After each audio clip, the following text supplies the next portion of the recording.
not a writer. Okay.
For those who what we do here is go back.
Seven, 6, 5, 4, 3, 2, 1. You'll never have the sacred stone. Oh, this you crazy mother.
going on, everybody? My name is Tim, the one and only Child of Mecha, and welcome to the Child of Mecha live stream. It's Friday, you guys. We made it. End of another week. Let's finish it off with 2 hours of total bliss that gets us into a wonderful weekend. But before we jump in anything, I do want to take care of one very important thing. I saw that Bailey was in the chat. Just wanted to make sure, Bailey, you're good, because if you guys don't know, Bailey's down there where Florence is and the whole 9 yards. I messaged you earlier on Facebook. Not sure if you saw it, but just wanted to make sure that you were all good. I see you're in the chat, so I'm assuming so.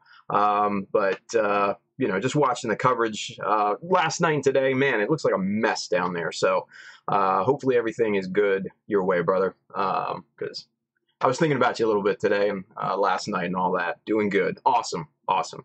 Bailey says he's doing good. That's good. That's awesome to hear. Very good. Very good. Sets my mind at ease, you know? Bailey's a good dude. He's been with us since the beginning, the whole 9. So, you know, just thinking about you, brother. Just thinking about you. So, all right.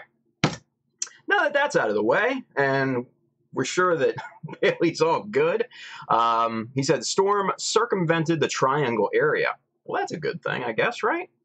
I'm not sure what the triangle area is, but as long as it missed you, man, that's awesome. That's awesome, because they're getting some crazy flooding down there, you guys. Evidently the storm is just kind of hovering over the coast and everything. They're getting crazy amounts of flooding, like people having to go up into their attics and just to be safe and everything, and then getting caught in their attics because the water is coming up kind of to the attic. It's nasty, man. It's real nasty.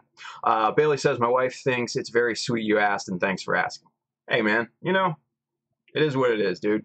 You know, I appreciate that. Tell your wife I said hi. And, man, just thanks for watching, brother. Thanks for watching. All right, so with that being said, now that we've got his safety out of the way. Hey, guys, welcome again to the Child of Mecha live stream. We are going to do some duplicating of details on the skirts of the Jesta.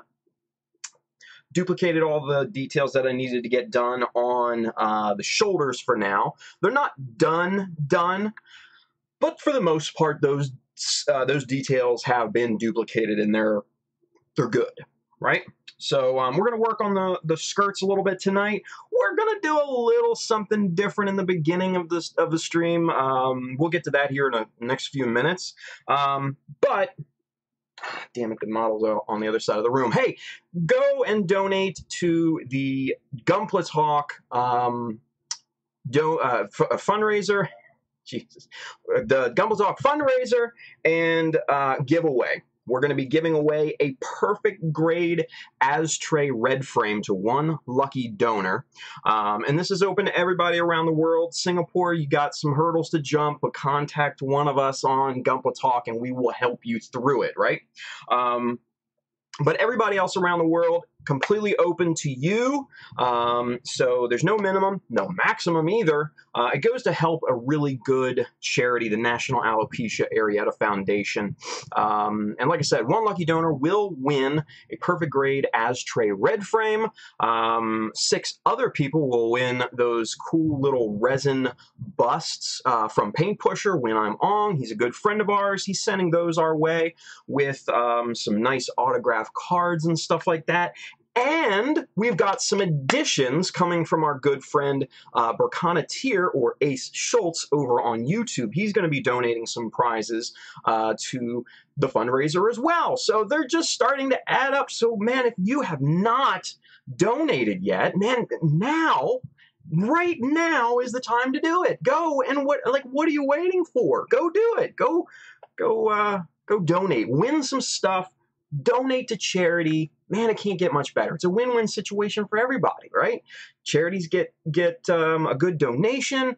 You guys feel good for donating to a charity, and you get an awesome opportunity to win some cool prizes too. So it's just good for everybody.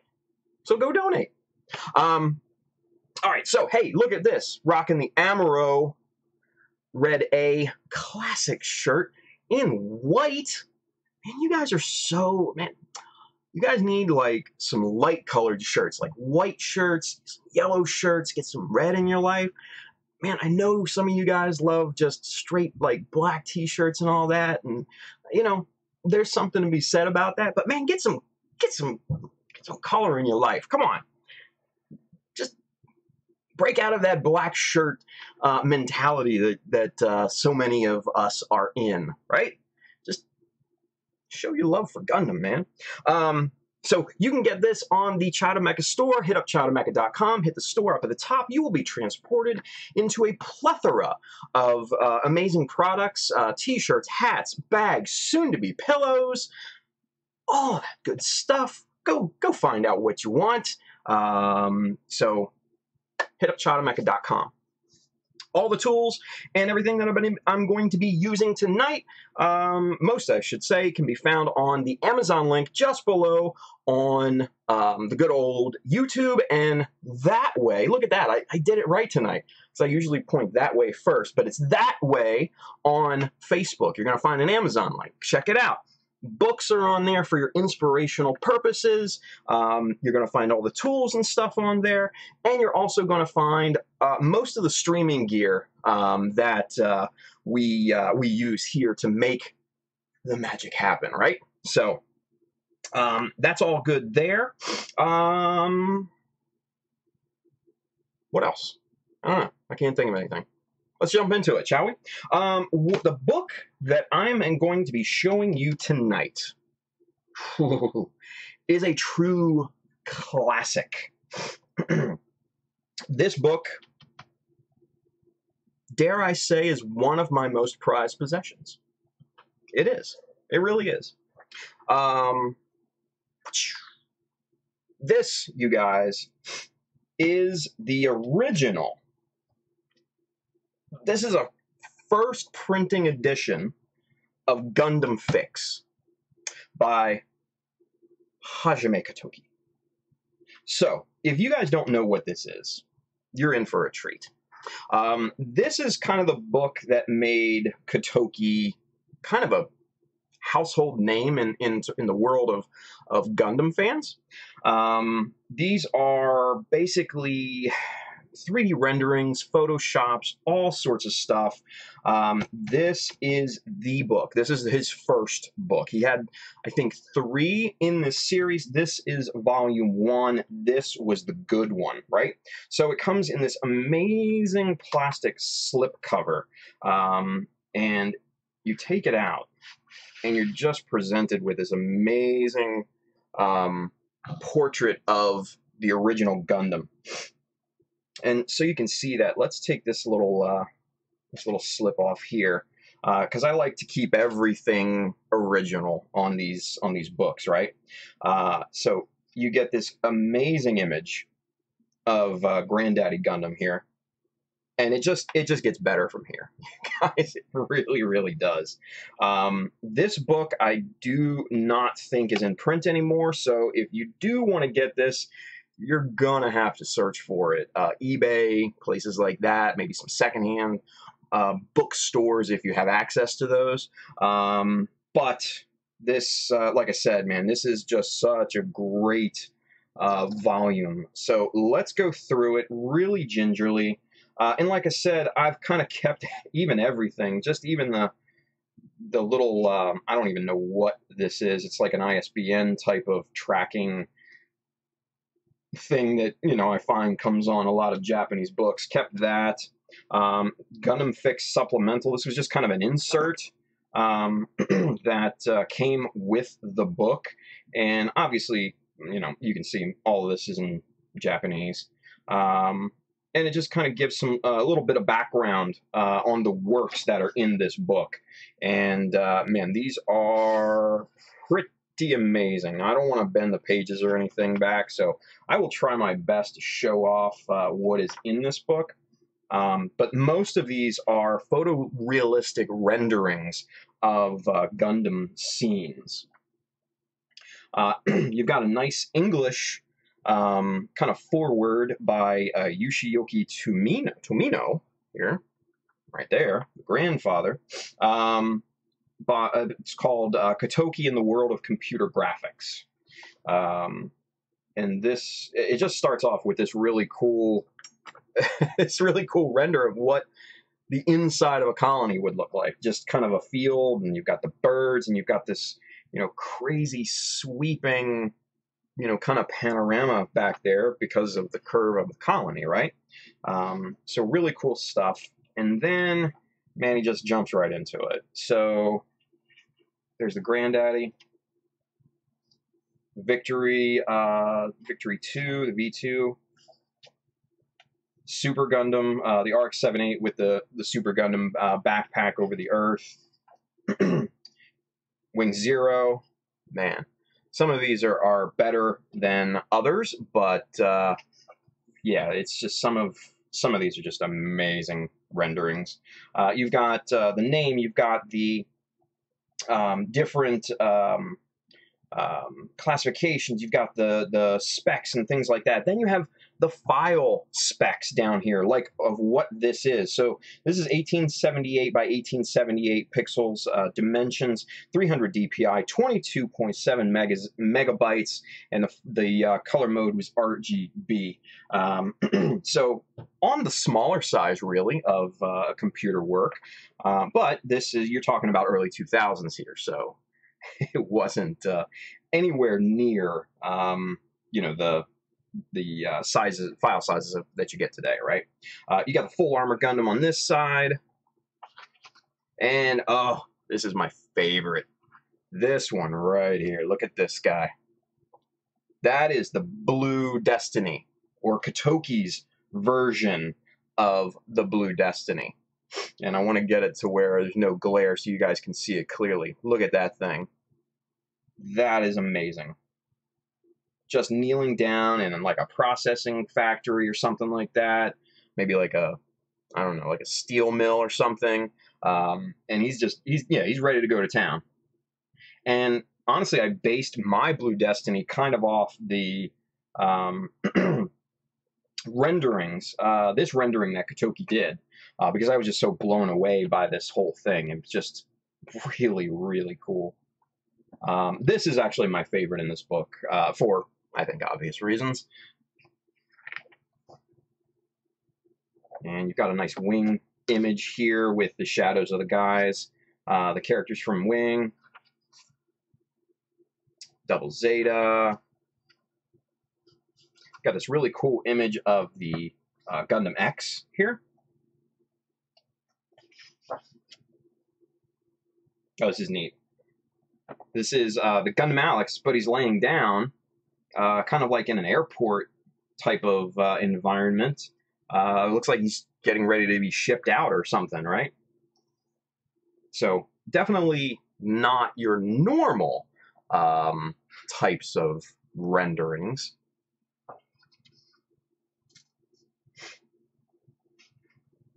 And then you've got the Zai Gundam here. Very, very cool. Jabera Tetra. I think I missed one. The Faz. Very cool.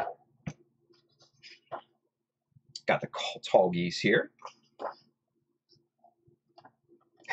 God Gundam in the center of like a bay or something like that. Very cool stuff here. Mark II. And we'll just flip kind of through these, because you get the idea. These are great renderings, right? This is really cool. This is the RX-79, just basically stomping through a jungle setting, almost like 8th MS Team, right?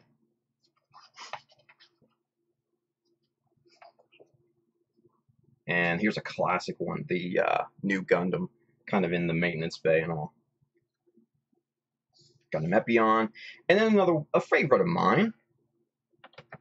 You've got the double Zeta Plus C1s here. Love that. Psycho Gundam all transformed up. The Regazi.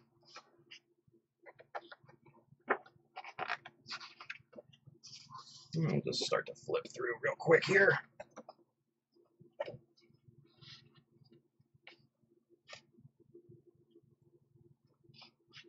Gaia gear. Here's one you don't see every day.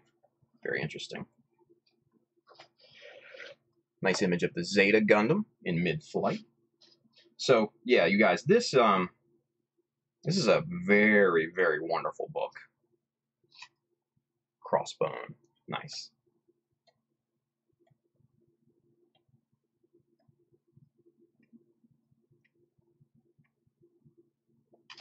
Nice shot of the Dendrobium. And what's this one here? Can't tell exactly what that is. Looks like the Gundam. So yeah, so this, and this is a winner in my book. So Gundam Fix by Hajime Katoki. So if you can get it, if you can find it for a decent price, I absolutely recommend it. And I think you guys should go and pick one up, or some of his other books too. Because he's got, like I said, I think 3 books in this particular series. He's got these, Designs and Products, and then Designs and Products 2. So, really good stuff. Really good stuff. So, all right. With that being said, let's get caught up in the chat, shall we? Let's see who's out there in the world. Let's go back to camera 1. Let's do some talking. Let's see. Let's see what we've got. All right, so Robert LaFlash is with us. Awesome. Blue Flash 1982. Fudabeoe says, hello, everyone across the stream chats. What's going on? Bailey's, of course, is with us, as always.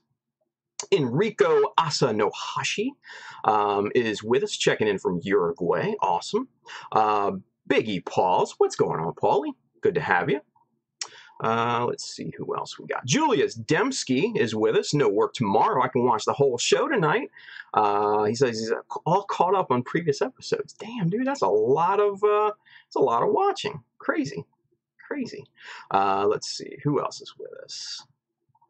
Everybody's talking about that. Robert LaFlash, he says he's rocking his Power GM test type tonight.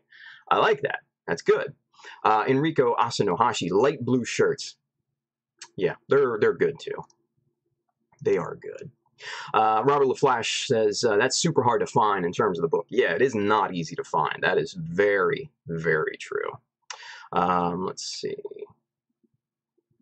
Yeah, evidently that little green tag is a Japanese book tracking slip, according to Robert and Bailey. So, yeah. Let's see. Biggie Pauls, white after Labor Day. Yeah, I know, right? He also says, Instagram rumor, Mecha hates black. Not black shirts. I like black shirts. It's just not, it is what it is. I don't wear a lot of black shirts, but, yeah, I like black shirts. Let's see.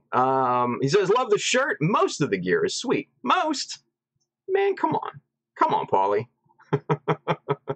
Paulie says, Jersey, Philly area, still down with Mecha. Spelled it wrong, dude. That's Mecha the place. M-E-C-H-A. But I won't hold it against you, Paulie. Nothing but love for you, buddy. Let's see. Enrica Asanohashi, the DX and Air Master from X are love. I'm not into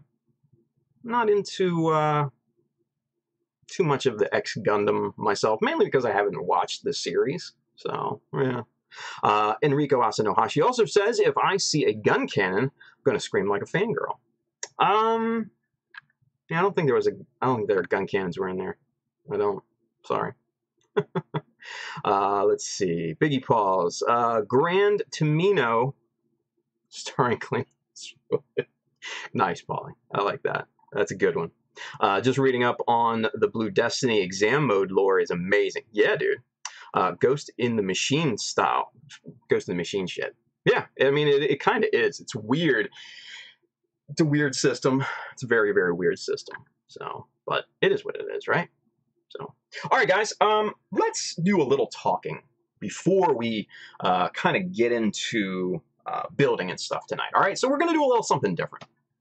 And obviously, I have that there for a reason, right? Because I was thinking about this earlier today. I was watching, I like documentaries and I like documentary series.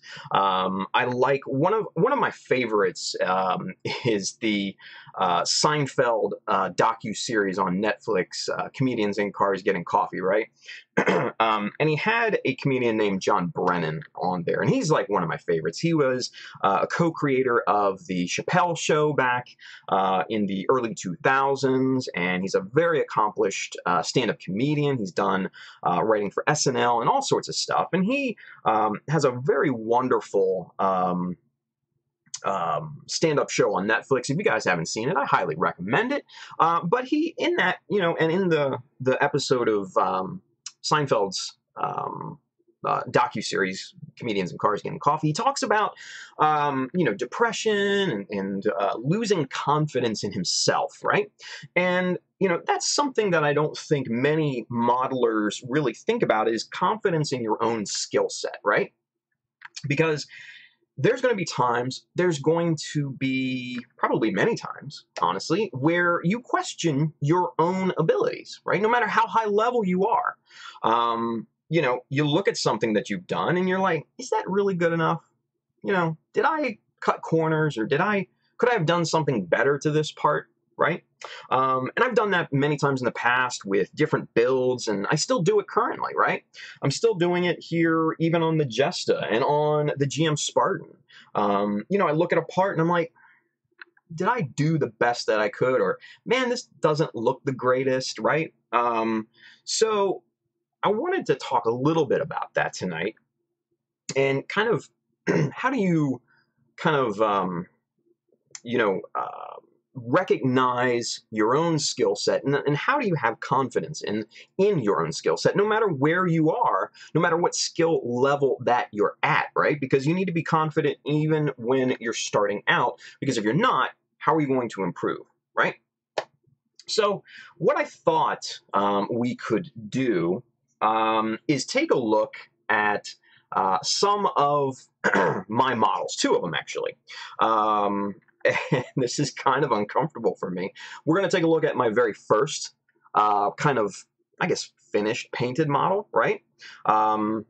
Realistically, the only one that I still have left from the very, very early days, right?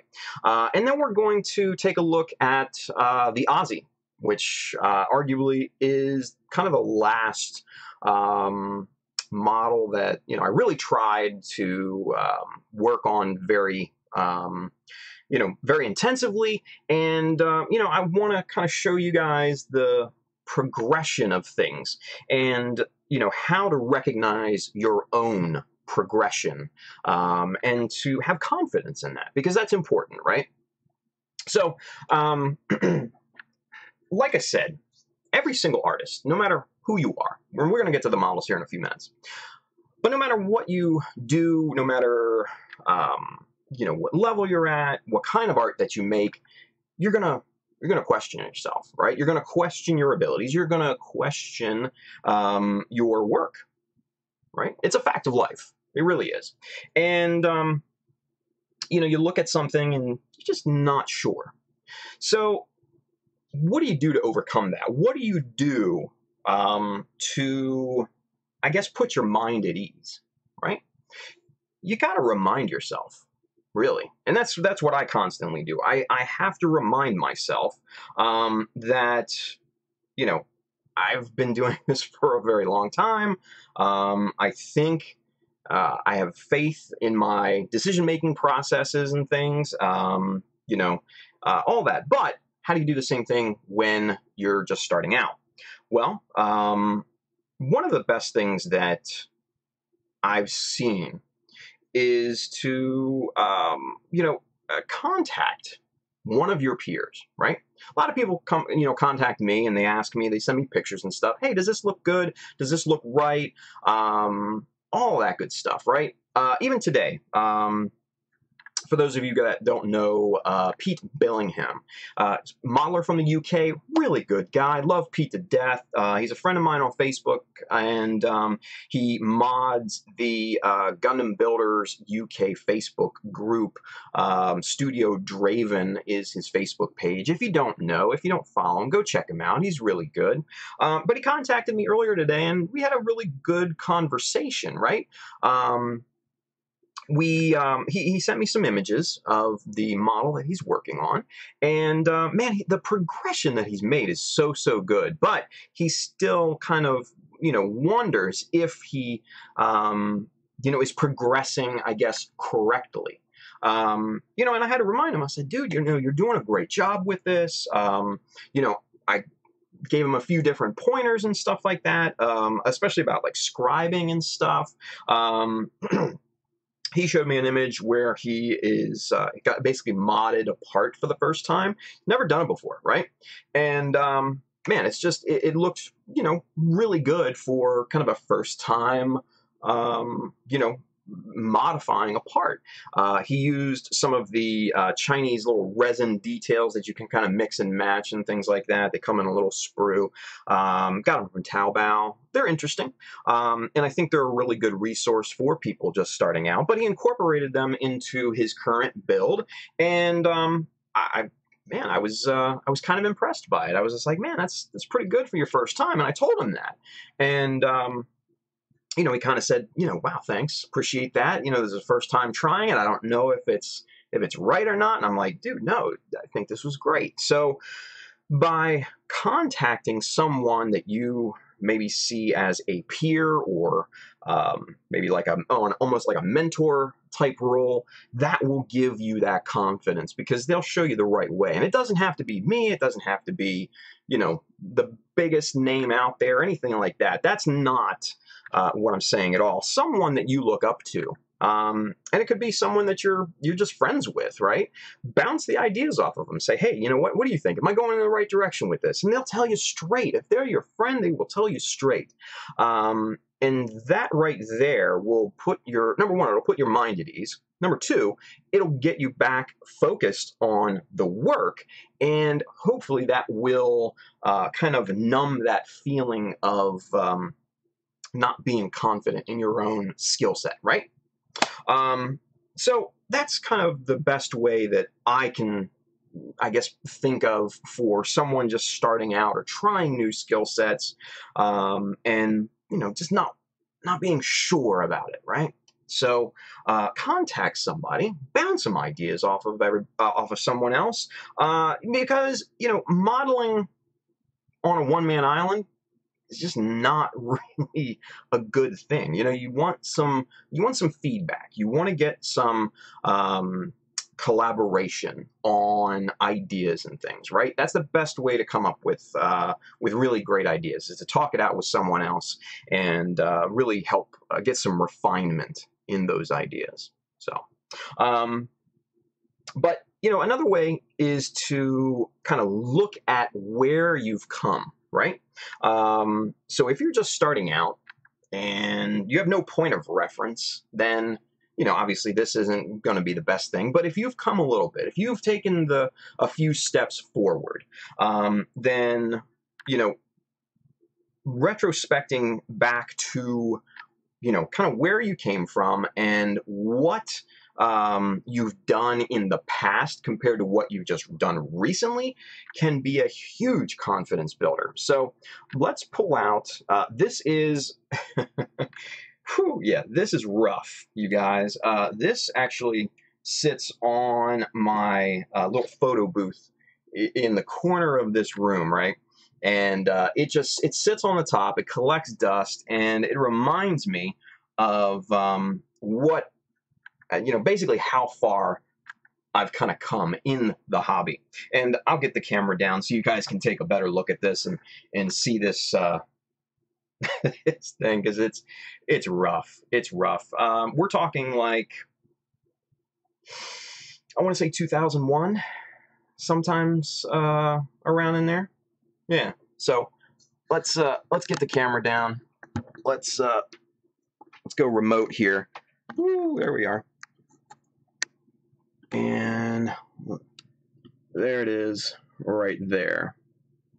So that, and as you can see, let's get the cord pulled up over here. That is pretty rough looking, obviously. And let's get one of the lights out of the way. So it's a little bit blown out. There we go. That's a little bit better.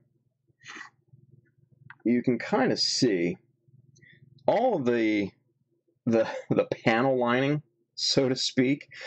This was all done with like Sharpie, like micron pens and stuff like that. Super, super rough. And if you look on top, I didn't, the panel lines on the top of the front chest don't migrate up to the neck area. And yeah, I basically just stopped those panel lines. It's super rough. The paint is super rough. This is all hand brushed. You can see, you probably can't see it on the camera right now itself, but you can see the brush strokes and everything. Man, it's a mess. And there are obvious seam lines still very present, especially on the wings and stuff like that. It's just, yeah. You guys, this is a testament of kind of, like I said, how far I've progressed in the hobby. You can even look in here, look on the inside of the shoulder right there. That those are marker squiggly type of markings there. Basically, I had to get the markers started, and yeah, so I really just did not care about the inside of things, thinking that nobody's going to see them, no one's going to care, right? And then on the inside of the shoulder here, there are obvious seam lines in there. Just like I said, brush strokes everywhere, especially here on the rim of the shield, the white outline. Man, the pen work is just so bad. I drilled a hole right there in the back skirt to fit a brass rod into to kind of give it a flight pose, and I broke off the corner there. I didn't care. I did not care absolutely one iota. And yeah, so this is the first one, you guys. And as you can see, yeah, it's not great, It's not great at all. So yeah. So there's the basically no grade 1/100 Wing Gundam from the early 2000s. This was the first one. This is model 01 of the Child of Mecha collection. I look back on it and I cringe. I cringe at it. So, but between this and let's get the Aussie in here. Between this and that, man, just it's a world of difference, right? And I won't go into too much detail about the Aussie. I mean, you guys have seen the whips, and you guys can, check out all of that stuff on, the Child of Mecha Facebook page and Child of Mecha website and all that good stuff. But, the progression between these two, you do have to keep in mind. And, that's why I saved this first model that I ever did, this little wing right here, because I knew as I progressed, I could look back on it and I could just kind of gain some insight about what to do and what not to do, right? So, yeah, there's the Aussie in its glory. So there we go. So guys, whoa, you guys got an up nose shot there. the greatest look in the world, right? Let's get the lights back to what they normally look like here. There we go. So, yeah.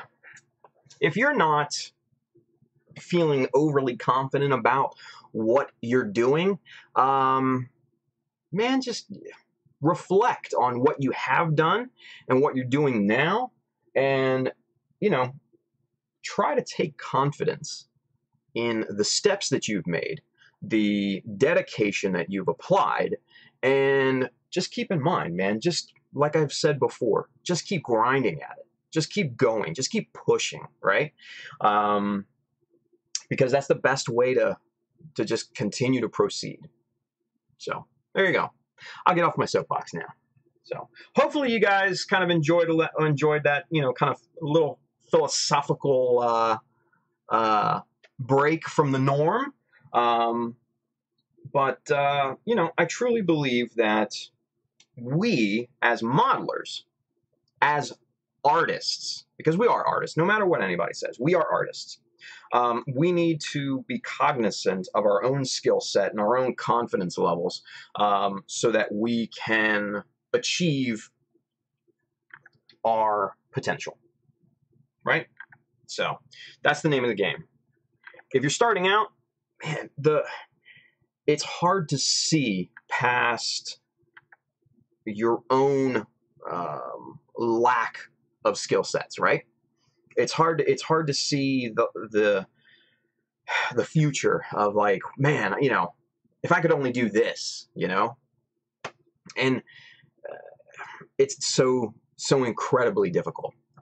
If someone was to tell me in 2001, when I was working on this little wing Gundam, that you know, hey man, you know, in 2016, you know, one of your models is going to take you to Japan to compete in the world finals of GBWC, I'll be like, what? You get out of here, you're crazy. But just got to keep focus, camera. Focus, camera.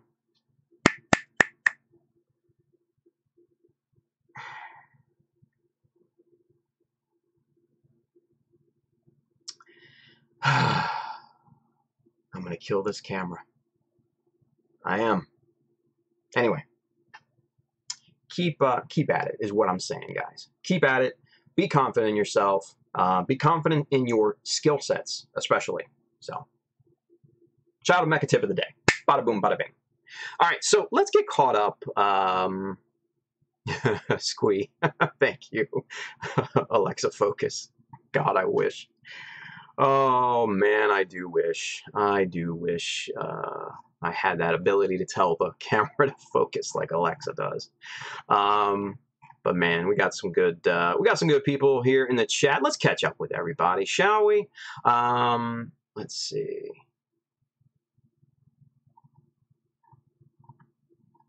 Mikkel is with us. What's going on, Mikkel? Thanks for watching there, buddy.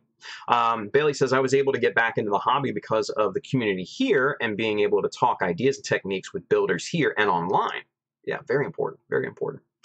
Squee says, I heard the best quote that spoke volumes to me. Lincoln Wright on his video said it exactly how I feel.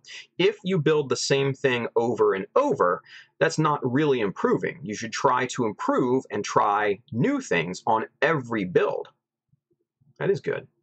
You know, Lincoln is a great talent, and he's got some nuggets of brilliance in terms of sayings and things like that. Good dude. Love Lincoln, man. Biggie Paul says it's a fine line between confident and cocky. I agree.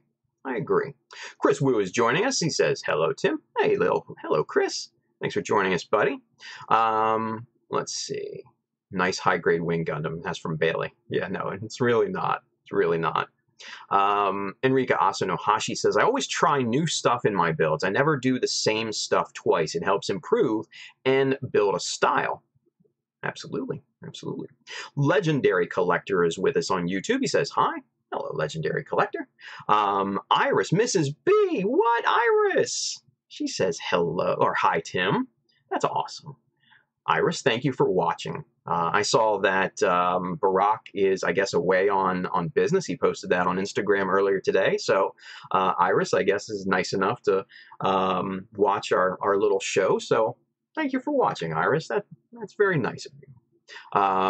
Let's see. Bailey says, at Iris, Mrs. B. Barack's wife, right? He's out of town right now on Instagram. Yeah, exactly. She's taking over his workshop from what he said. So pretty cool. Biggie Paul says, I try new skills all the time, but sometimes I wonder if just grinding again and again, mastering a single skill is better. Crawl, walk, run. Yeah, and that's the whole progression thing, right? It's you're never going to really master a skill. You can become really, really good at it, but nobody's mastered anything at this point, because there's always going to come along, with someone who can do it better, right? And then at that point, they've mastered it, right? So I don't necessarily believe in mastering anything. You can be really good at it, but I don't think anyone has ever mastered anything at that point. Squee says, I'm talking more about beyond the basics, just thought I'd add. Yeah, absolutely. No, I think that was a good addition, Chris. Yeah, absolutely. Absolutely. Let's see. Andrew Young, Mikkel made me come here to harass Tim. Great. Thanks, Mikkel. Dick. You brought in Andrew. Ay. We're going to have to talk about that. Squee, like we should all have the basics down, but when all you do is black shading, paint job in standard colors, and then weather edges, it's not learning anything new. Yeah, no, I totally agree. Sometimes you got to break out of that box, And for me, I think the Aussie was kind of a break out of that box, because I'm not, me, I'm not a weathering guy, but I tried it on the Aussie. And that was kind of like my first, I guess, real dedicated, stab at weathering or I guess aging or whatever you want to call it. And I think I did okay. It's a little heavy-handed in some areas, but for a first shot, I don't think it's too bad. Hell, it got me second in the US GBWC last year, so I was happy with that, right? Let's see, Julius Dembski, you should fix the stand, autograph it, label it Tim's early works, and put it up for auction. Oh man, nah, I couldn't part with it at this point, Julius. Honestly, it's something that I value, more than because like I said, I have it right up. It's like right over here on the other side of the room. It's sitting on top of my little photo booth that I made. And, I just look at it sometimes and I'm like, damn, that came a long way from that model. So, nah, I don't think I'd ever be able to part with that little guy. Let's see. Squee says, bring it to a con and pop it in the case. Enter it in GBWC or something one year, right? Oh, that would be a shitter. Oh my God. Enrico Asanohashi says, scratch building, weathering, and scribing are the things that you should try 1,000,000 times to get okay, 2,000,000 times to be good. And yeah, never forget the basics. I agree. Let's see. Biggie Pauls, don't you think building tends to be by nature very solo? We need builders support builders in places like the kitchen to foster community. Yeah, it's definitely a singular hobby, right? But when you are progressing, when you are doing things, getting feedback from a friend, a peer, a mentor, what have you, I think is going to be of just an amazing importance, because you'll learn that much faster. You'll obviously get someone else's take on your work. and then obviously you can go back to the singular environment that we all build in. But, you know, getting feedback and bouncing ideas off of people is so, I think, critically important to, as Enrico said, building your own style, right? And, you know, if you do want to compete, or if you don't want to compete, building your own style, I think, is important. You know, I think, you know, you don't necessarily want to just build out of the box if you're really kind of dedicated to the craft. You don't want to necessarily, you know, just build straight out of box, paint it the same colors, la-di-da-di, we like to party. You know, building your own style not only will make your works unique, and I'm not saying, you know, go custom colors, scratch build, all that stuff. And it's okay to build, you know, straight build a model, paint it the same colors, all that good stuff. But, you know, say if you put a decal here and there, maybe out of the ordinary, or if you, you know, scribe some lines that may not necessarily be traditional or the same as you've seen before, that gives it its own flavor, its own pizzazz, your style, right? And I think that's important for the individual to establish, because that does start to build your confidence in your own skill set. You look at someone. A perfect example is a modeler named Moki Matt's Modeling, right? Moki is a very unique modeler, and I do love his work, and I appreciate it so much because he uses these just insane color combinations and gradients in his works and things like that that you've never seen before. And that's what makes his work unique. That's his style. And I don't even need to know the name of the person who built it. If I see one of his in his style, I will automatically say, oh, that's a Moki. Moki made that. I know that, right? Same thing with Ide Ing. He was the 2012-13 GBWC World Champion. Just came out with his own Harder Steenbeck airbrush, which is amazing. He has his own style as well. He uses, you know, pistons on the sides of the torso, and he's got that kind of battery looking thing on the inside of the forearms on every single model that he does. That's his style, you know. And if somebody was to see a work of his, even if we've never seen it before, if it had that style, we'd know that it was from him. So I think building your own style is kind of a natural progression. It's just like any art. You build your own style. So I think that's important. I think so.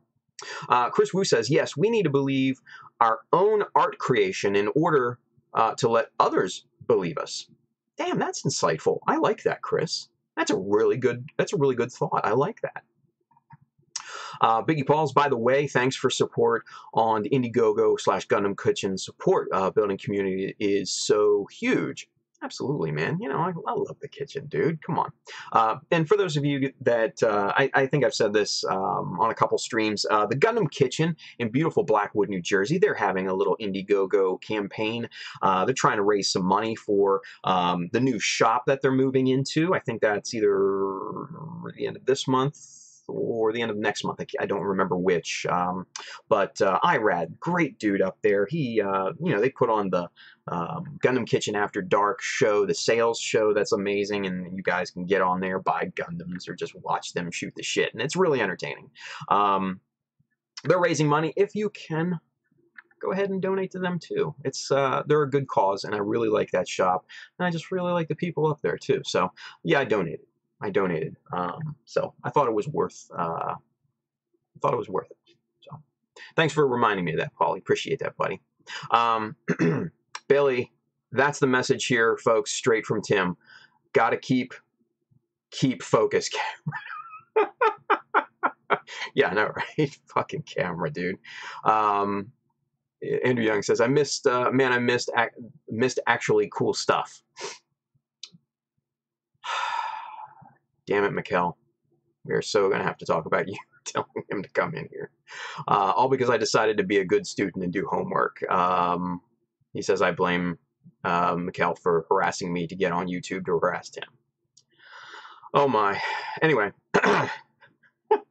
Enrico Asanohashi, I'm confident about my skill set. I know where I should improve. My doubts are 99% of the times regarding ideas.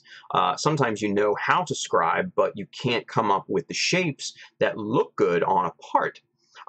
Yeah, man, you know, developing a concept is always going to be the hardest part, no matter what. Putting it to plastic is the easy part. It just is.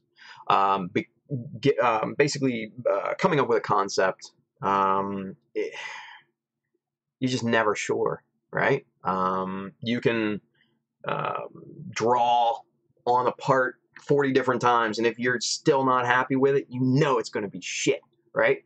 So it is what it is, man. You just keep grinding, right? Squeeze says, you missed the plot, Andrew. He was talking about how you should ask those you respect for thoughts on your ideas. Andrew says, oh, so keep harassing Tim. God, if that wasn't a double-edged comment there, I don't know what is. Mrs. B, our good friend Iris, gives us a little smile there. Thank you for watching, Iris, again. That's awesome. Chris Root, today I just try out a new experimental LED effect. Dude, that looked amazing, Chris. I saw your post on Plazone, and that bass looks really, really cool. I didn't get a chance to like or comment or anything. But if you guys aren't a member of Plazone, the Facebook group there on Facebook, you probably should be. Chris posts on there, just big time modelers. Ronnie Foon, some of the other past GWC champions, amazing level of talent on there. I love seeing posts on there, but Chris made this cool bass for his XS, and he put some LED effects in there, and they light up at different intervals and stuff like that. So really, really impressive stuff, man. Good to see that. Andrew Young says, I have harassed Sifu and Tim many times this year. Yes, I will confirm that. He has harassed me many, many times this year. I have the chat logs to prove it. Fudabeoi, I just try things out. If I do not like it, then I might, it might be better on some other build. Yeah. Mikhail says, don't blame me on this. Oh my. Parks Artworks, yes, dude.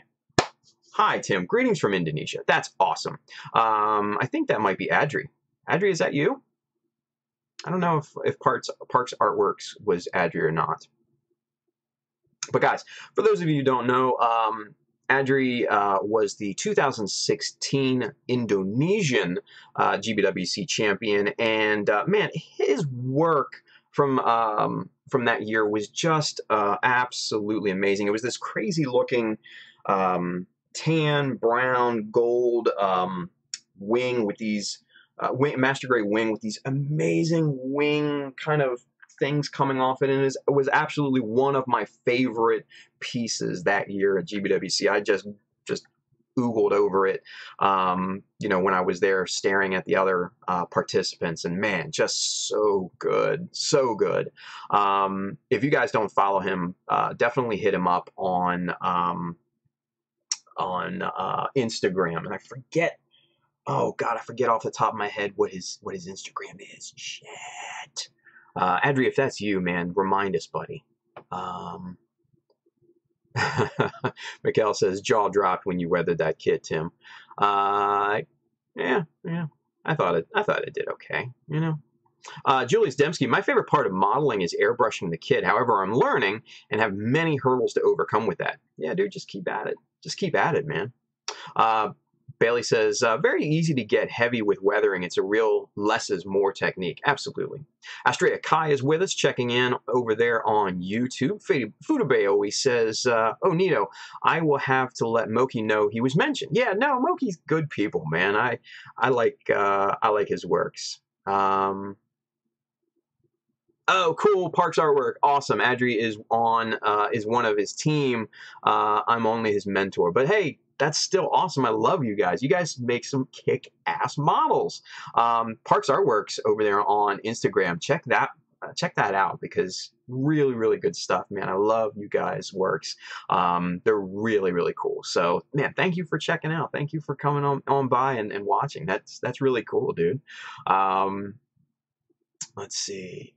Moki makes any color look beautiful with every single model he paints. That's from Enrico. Yeah, absolutely. Absolutely.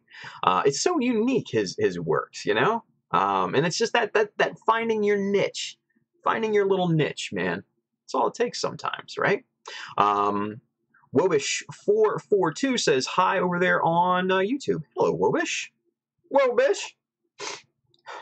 I don't know if that was the intent or not, but hey. Wobish 442. So very cool. Let's see. Carlo Castro is over there on Facebook. He says, yeah, good talk on confidence. I try. So very cool. All right, let's see. It's 10:55, man. We've gone through already an hour of the show, you guys. Let's get to some building, shall we? So let's take it back to the camera 2 here. Let's start. Oh boy. Let's start by bringing in the skirts, the different skirts and all that good stuff here. And I'll get you zoomed in here momentarily. Hang on one moment. Boom. Okay, so Barack says hi from Costa Rica. Is that where he is? That's cool. Well, Miss Iris, tell Barack we said hi as well, man. Andrew Young says, all right, since I'm home, I'm going to get off the stream, get busy with my kit because I did my homework and call it a night. I'll harass you this weekend, Tim, so be prepared. Awesome. Oh man. Well, good night, Andrew. Good luck on your kit, buddy. Wobish says, woohoo! That's awesome. Wobish! I like that. I just like saying it, so good choice on your screen name, buddy. All right, so let's get zoomed in here real quick so I can show you what we've got going on here. So we've got front skirts, side skirts, and here are the back skirts right there. So we're gonna take a look at these here, these long kind of indent, you know, kind of cutouts. And I'm going to show you actually how to do these because they're really simple, really, really simple. So we'll take a look at those here in a moment after we cover kind of what I've done so far with these pieces. The side skirts are pretty easy. I just put kind of like a round mold piece on each end of these little grenades here, just to kind of give it a little visual pizzazz. I'm still not done with this. This is very, very much an early progression on the side skirts. We're going to do a lot more with those here in the near future. But this is kind of where most of the work has been done since we last chatted, you guys. These are the front skirts, and this one here especially is where the progression has you know, made the most impact. Let's get super zoomed on this, and we're going to show you this in a little bit more detail. So as you can see kind of right here, let me get my little pointer. There he is. Okay, so as you can see, right here and right down here, we filled in those pre-molded notches with super glue, sanded those smooth, and they are basically now eliminated, right? Those are just flat pieces. We have done a bunch of scribing right there on the very front of the skirt, and I really kind of dig how this all came out. We also did kind of an outline scribe around this vent area so that when we go to paint, we can paint this kind of an offsetting color from the rest of the armor, and then we can paint this vent area here, you know, some other color, like a vent color that you would see, you know, yellow or white or red, whatever is going to float my boat at the time. But added this little strip here. This is just 6.3 millimeters wide. This is a 1/2 mil thick strip.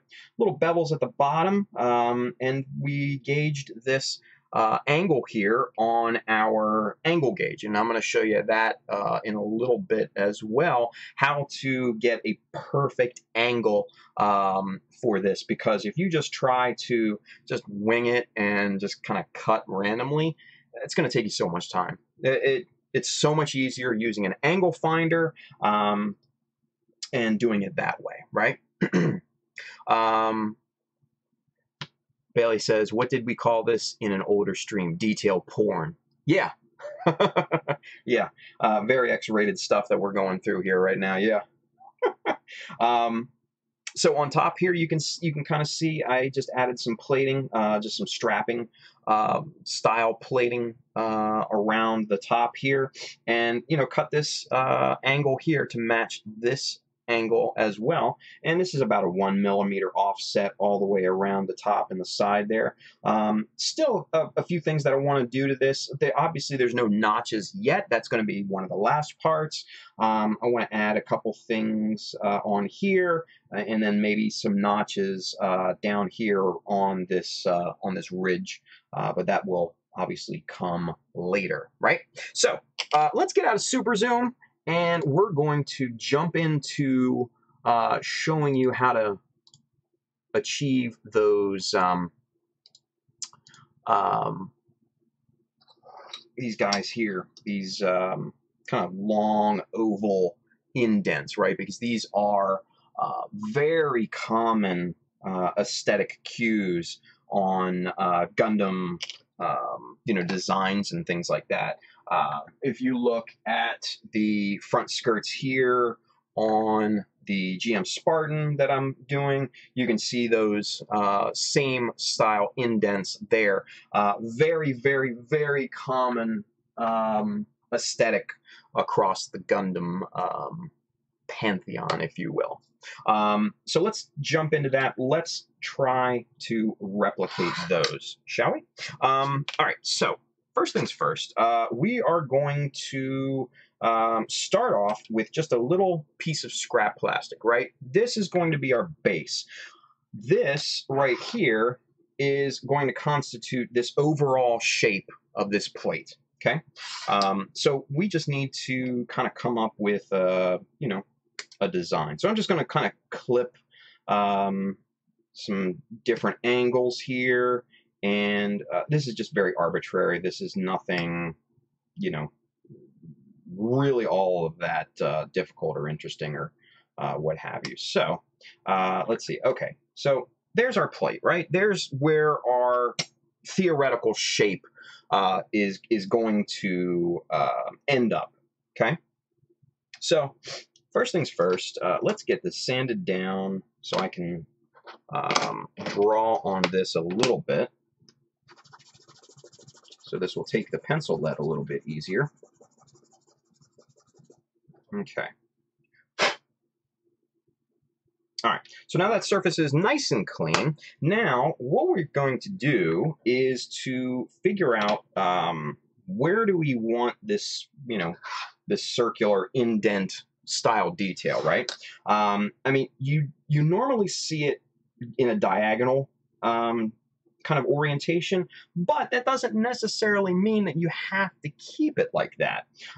You can, do it vertically, you can do it horizontally on the edge, you can go, straight across, you can go up and down, do whatever, right?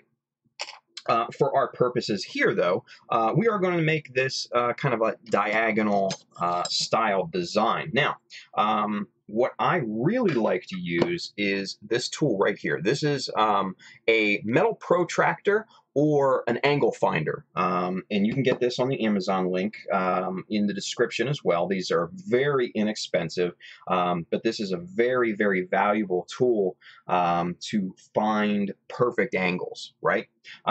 So what we're going to do is we're going to use this piece here, and we're going to go diagonal. Let's start with 45 degrees as our starting point, and let's pop this in here, and let's see if that's going to work for us. I think that's going to do pretty well. Yeah, I think that works works pretty good. We might have to... No, I like that. Let's keep that, shall we?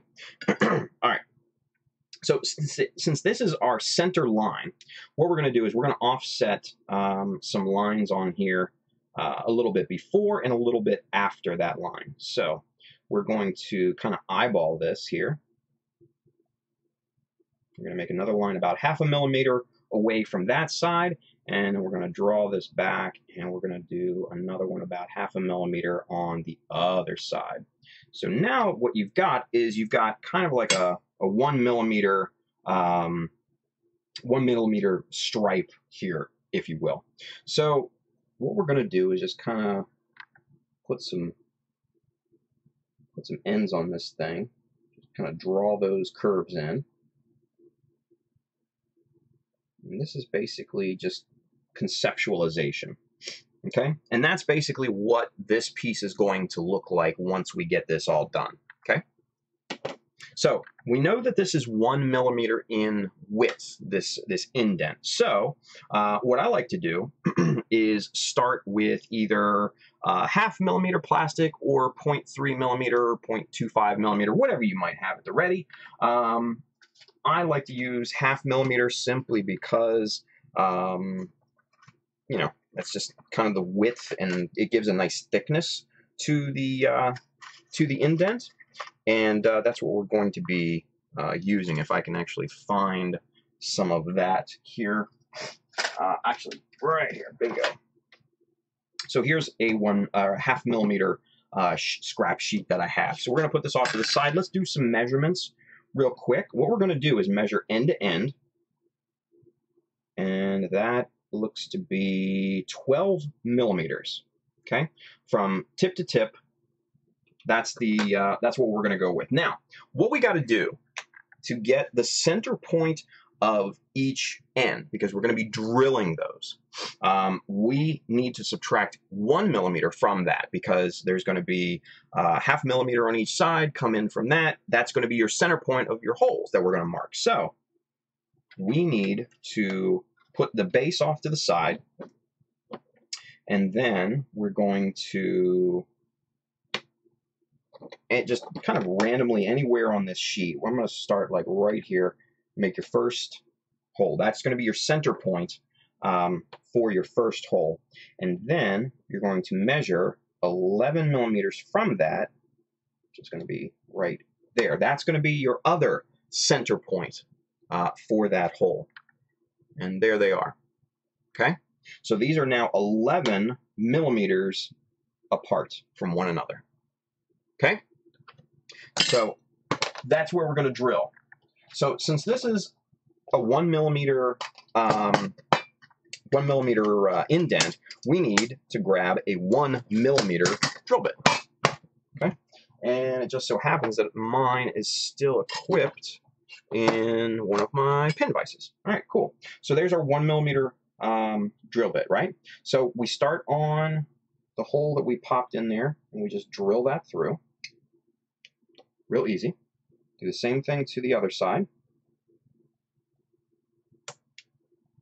Right there. So we've got our two holes. These are our two endpoints for this indent, okay? Now, what I like to do is turn this over and just cut any of the flash off the back that the drilling might have done. So flip that back over to the front side. Now, here comes the easy part, okay? You want to get a little dymo. So we're just going to get a brand new piece here. And scissors. Here we are. So now, what we're going to do is we're going to set this dymo right up against these two holes.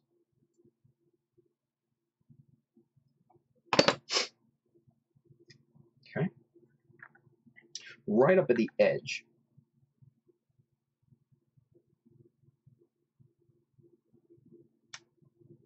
Just like that. Press that down there. And now we have a scribing guide. And that's it.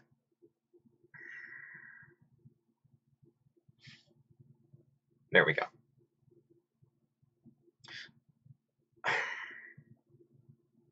You see this shit, guys? All right. There we go. Since there's very little contrast here, it's having a hard time focusing. So I don't necessarily blame the camera at that point. So, all right, so since this is a 1 millimeter indent, we're going to use a 1 millimeter chisel to scribe out the middle, okay? So what we do is we start here on one hole, we just kind of go to the other one here, and we just kind of keep going until we break through this 1/2 millimeter plastic. This is the absolute easiest way that I've come up with to make these kind of long oval style indents.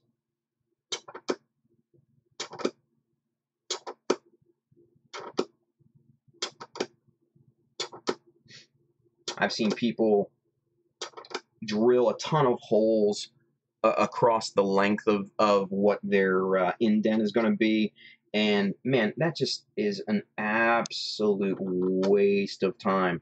And then I see other people trying to cut these indents and things, and man, it's just, accuracy is nowhere near what you can get when you just scribe these indents out with a chisel. Now, obviously, you're going to need a corresponding chisel, but the good thing is that most of these indents that you're going to see out there on models and things are usually 1 millimeter.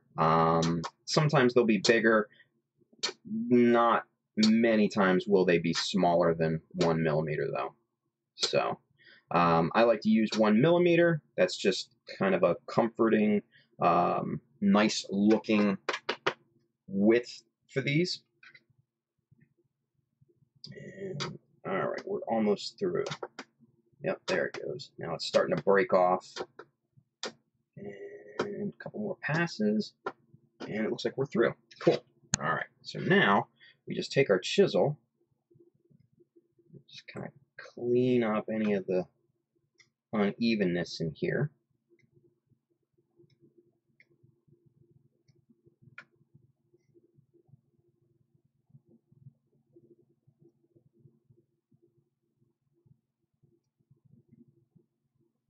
Okay. And there we go. Now, get your drill bit and just kind of remount those ends there. And we'll peel this tape back, and we will show you a perfectly symmetrical, nice, even oval indent here. And let's get this on some better contrast surface here, better contrasting surface. And there we go. Look at that. That's easy. Super, super easy. Okay, so now that we've got this done, now we have to apply it to the base. Okay, so what we're going to do is we're going to cut out kind of a big swath of plastic here. You want this to be much bigger than your base. Get rid of that. And then here's your base. Okay, we're going to get some of the gunk out of here.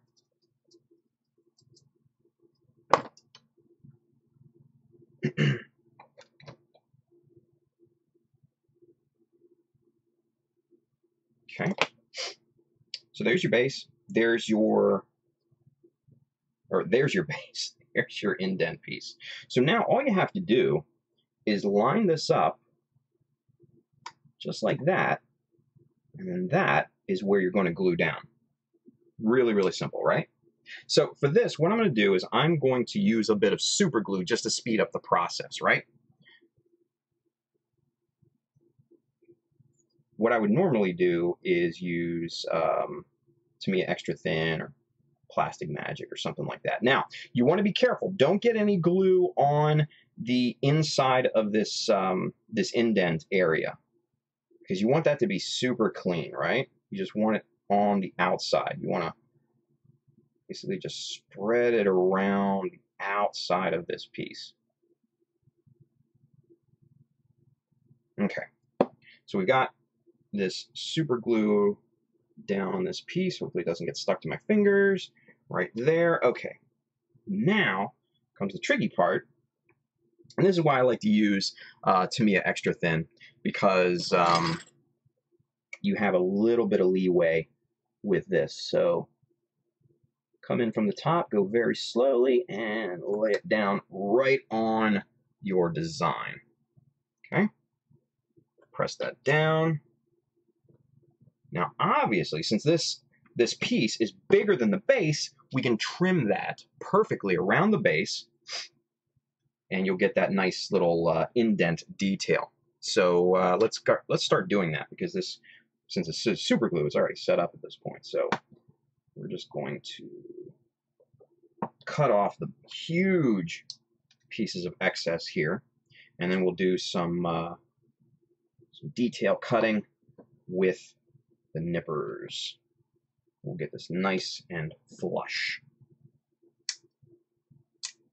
Okay.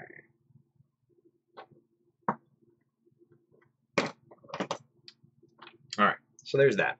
So first off, get your nippers or whatever you like to use, and just use the base as a guide.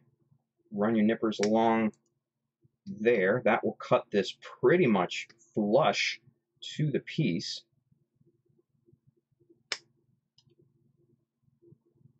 And then we'll clean up the sides.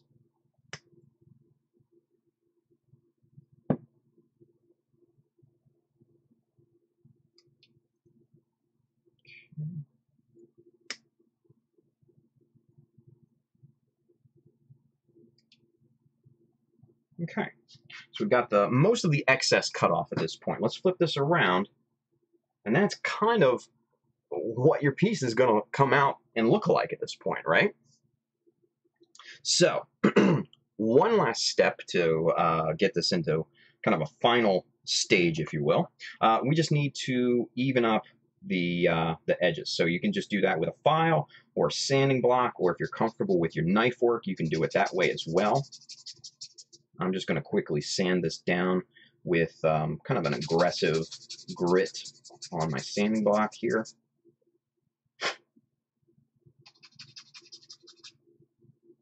Just go all the way around every single side here. Make it nice and even.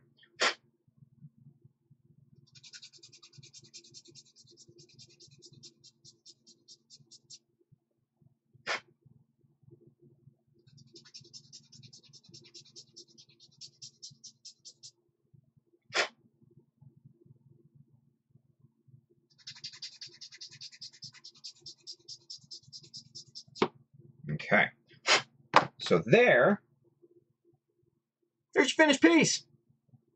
Pretty simple, right? I mean, like, anybody can do this. As long as you've got a 1mm scriber, of course. That's the one prerequisite, right?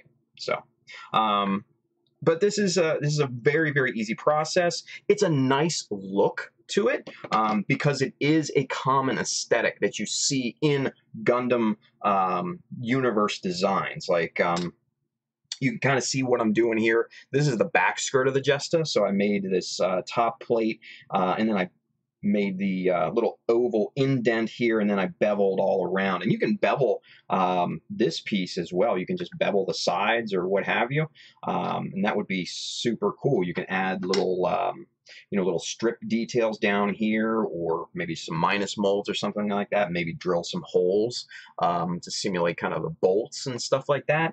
But very, very, very easy stuff. Very easy to do this work. So, and it just comes out super clean. I can't believe how clean this comes out, you guys. Yeah, just really, really good technique. So hopefully you guys can take and run with that and put that into your next project, right? So, man, if you do, man, post it, tag me on it, because I'd love to see it, right? So I love seeing people use the stuff that they learn on here in their works. So, yeah. So, Iris, if you're still watching, man, Barack is a perfect example of that. His scribing and everything that he posts on Instagram. So please tell him if you are still watching, man. That makes me feel really, really good inside to see him utilize that. So really awesome stuff. So let's catch up with you guys in the chat here, shall we? Let's see. Mikkel says, Tim, don't you have a curio machine? Just use that. Nope. Okay, so let's talk about the curio, you guys. For those of you that don't know what a curio is, it is kind of one of those craft cutters. It's similar to like a vinyl cutter, if you will. And I bought one on a whim, and it just was not worth it. It was not worth at all.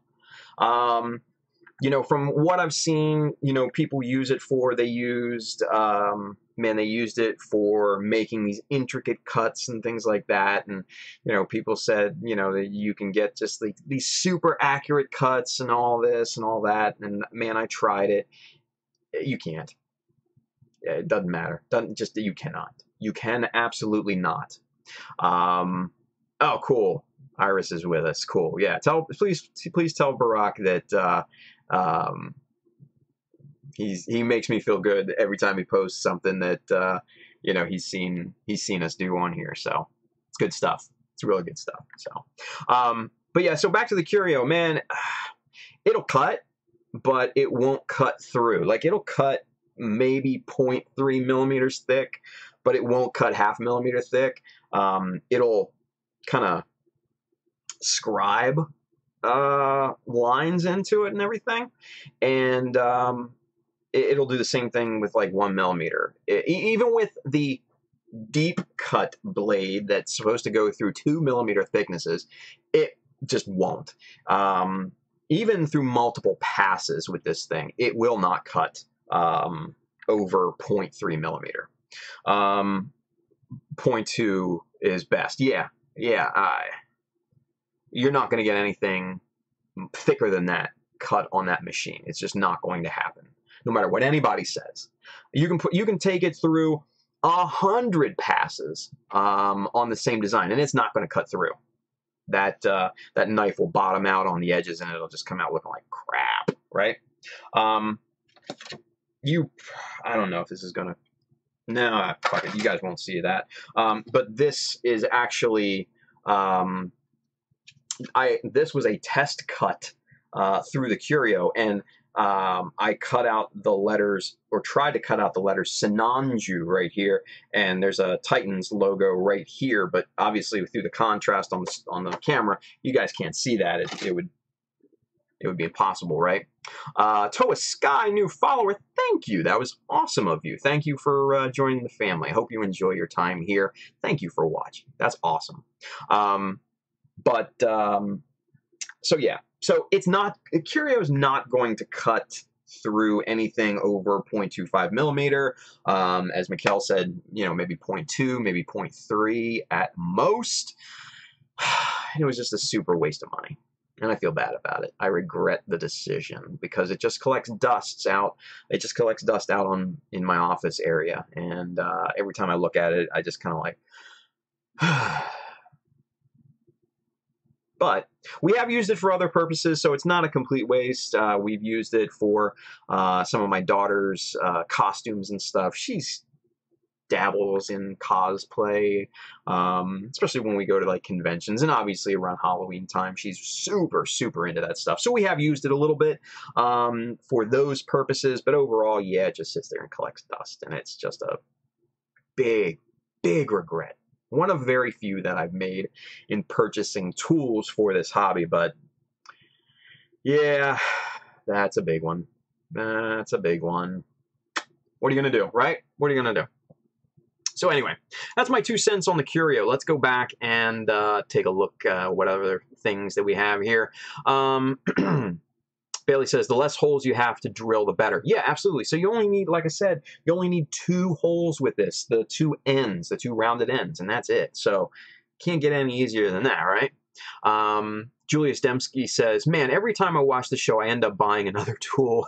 How will I explain it to the wife? Oh, wait, she should be happy because this hobby keeps me at home. Here we go. It's a win-win situation for everybody. Bailey says, that's pristine. Yeah, dude, it comes out super, super clean. Super nice.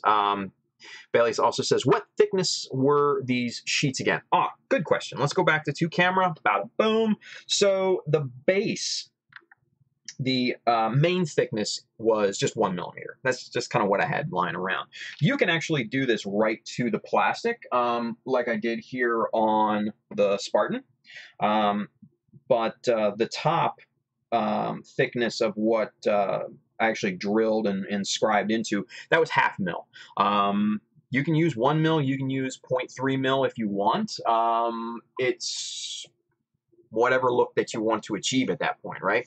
But yeah, I just like to use 0.5 millimeter because that just seems to be the kind of a comfortable width. And by the look of it, it's what I like, right? But yeah, you can actually apply that sheet directly to the model. You don't have to necessarily put it on a base like I did here, or this block that I did on the Jesta back skirt, right? You do not have to do that. That's not mandatory or whatever. I like the look of the block on the back skirt here because it does kind of remind me more of that kind of old granddad back skirt motif, if you will. So that's what I like about it, and that's kind of, you know, why I use that look, because it's just so classic, right? Enrika Asunohashi says, I'm back from dinner. Awesome. Hopefully you enjoyed dinner. Hopefully it was yummy. Mikkel says, that took 2 hours, Tim, for that one piece, but looks good. Yeah, hey, you know what? Perfection doesn't come quick, brother. Don't talk about the curio. That's our secret. Sorry, man. Let's see. Mikkel says, you know the Maha photo etch parts for the GM Sniper 2. I replicate them into styrene cuts. Nice. Nice. Let's see. Iris says, he is following all your advice, Tim. That's good. It just makes you feel all good inside, right? Just warm and fuzzy. That's awesome. Mikkel says, I've seen those Japanese pro modelers use that machine and make some impressive stuff, though. You know, unless they have some other version, which wouldn't surprise me because with the differences in consumer electronics, they could very well have a more powerful version or different blades or what have you. I don't think they're using the one that we have. You know, similar to like printers, right? Over there you see, you know, Japanese modelers use like these crazy laser jets that will ingest the paper, keep it there, and then do multiple passes of color, you know, for layering colors. You know, and they obviously, you know, the old school Alps printers that used to be a thing, still have a very big following over there. I still have mine in the closet, but I need a Windows 7 machine. No, was it Windows 7? No, I think it was. No, it was a Windows XP that I needed because this machine that I'm using for streaming is Windows 7. Yeah, you need a Windows XP machine to run an Alps printer nowadays. What kind of shit is that? Who has a Windows XP machine? I don't know. But, yeah, you know what? Chris Wu, man, just awesome, awesome advice here. Chris says, best machine is your own 2 hands. Damn right. Damn right. That right here is proof of that. So, good job, Chris. Good quote there. I like that a lot. Mikkel says Alps 5000 on Win XP. Yeah, dude, that's just I have an MD 1300, so that's what I used to print decals and all sorts of stuff with. And I actually still have a ton of sheets that I printed like 10, 12 years ago. And I actually still use those, like the Blue Destiny decals. The current ones that are actually on the model were like 12 years old, you guys. And they were still completely usable, still good. So I used them, right? Carlo Castro says, what does the etch usually simulate? Just more detailed, just detailed stuff, really. Yeah. Mikkel says the ink is super expensive now. Yeah, and that's one of the reasons why I don't even try to go out of my way to find a Windows XP at this point, because even if you got the machine running, the cost of the ink is just stupid right now, because you can't get it hardly here in the United States. It's just dumb, right?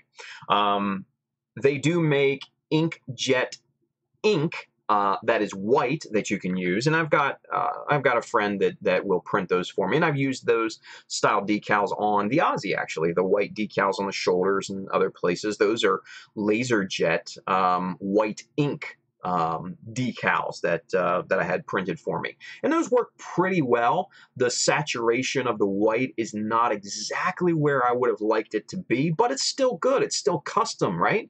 And there are services out there that you can go to, but a lot of those just charge an arm and a leg. It's just dumb, right? So, you got to make do with what you got, right? So, but yeah, I'm not going to try to break out that MD 1300 anytime soon, man.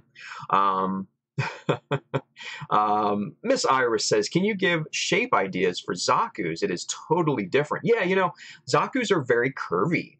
They are not angular machines. So you have to think, you have to think curvy at that point, right? One of the biggest things with Zaku's, and what I always recommend when working with a Xeon suit, and I had to do this with the Aussie, is take a look at the contours, right? Take a look at the inner frame of your model and take a look at what the mechanics are on the inner frame, because the inner frame will basically dictate to the mechanics, the people that are maintaining and working on the mobile suit, what kind of hatches and panels and openings that they need to get into there. It's similar to like the hood of your car, right? It is right there. It's perfectly hinged and all that, and you can get in, you can work on the motor. So if you look at the inner frame of the model, you'll be able to see the mechanics, the inner workings, the moving parts, the pistons and all of that, the gears and rotational points and all that good stuff. Take some visual cues off of that, but then keep an aesthetic cue in mind as well, and that will help you or Barack at that point to come up with some really good ideas for Xeon. And if you're still not sure, man, just take a look at some of the other like customized Zaku's and stuff like that. Google search that, and there are tons of ideas. And then, of course, obviously, I'm here too. If you guys want to, bounce ideas off of me, I'm here for you guys. You guys are great. Love you two. You two are the best, man. Such a great couple, just watching the show and everything. And man, that's just like the perfect couple. That's awesome. So kudos to you two. Carlo Castro says, I wonder if you can do a cross too. I guess it is the same process. Yeah, if you wanted to do like an X style type of thing, yeah, it's exactly the same process. But instead of doing one line, you just kind of cross it and you do two. Easy peasy. Let's see. Merritt Philbin is with us. What's going on, Merritt? Need to get me a decal printer. Dude, I think we all need a decal printer, man. Mikkel says, oh, fam, really? Damn. Ah, I see. Yeah, no, it's... so I think what Mikkel was referring to was when I mentioned that I have a friend who can, LaserJet custom decals and stuff. He doesn't do it, for public purposes or anything, unfortunately, but he's a good friend of mine. He'll hook me up, right? But if you look up white LaserJet ink, there's a ton of companies out there that make them. I think you can get some on Amazon, really. But the problem, this is the big problem, for using a laser jet, or at least a North American laser jet, is that you run into registration problems if you want to print over top of that white, right? Because what'll happen, the process, let's go back to one so I can talk to you guys. The process for printing a page, a normal page in an inkjet printer, is that it goes through, it prints whatever colors or design or text or whatever, and then it spits it out, right? It takes in the paper, does its thing, it spits it out. That's where the problem is, because just like any 4-color printer, you need to do that in multiple passes, right? So the MD 1300, the Alps printers have the capability. Don't do that, camera. Don't do it. The MD, the Alps printers have the ability to send it through, hold it before it spits it out, suck it back in, and keep that registration, keep that alignment of the paper, right? And then print the multiple passes that you need to. So if you need a white layer under color, or under colors, so you can put that like on a darker color. It won't be transparent and it won't pick up that paint color that you're on, right? You need to white back that. So that's where the inherent problem is. There are, to my knowledge, no consumer available printers that will take that paper back in and keep that registration. So the problem that you have is you can print color decals on LaserJet, but then you need to apply them to like a white or very light color part. If you want straight white decals, you can do that, but you can't have colors on top of them.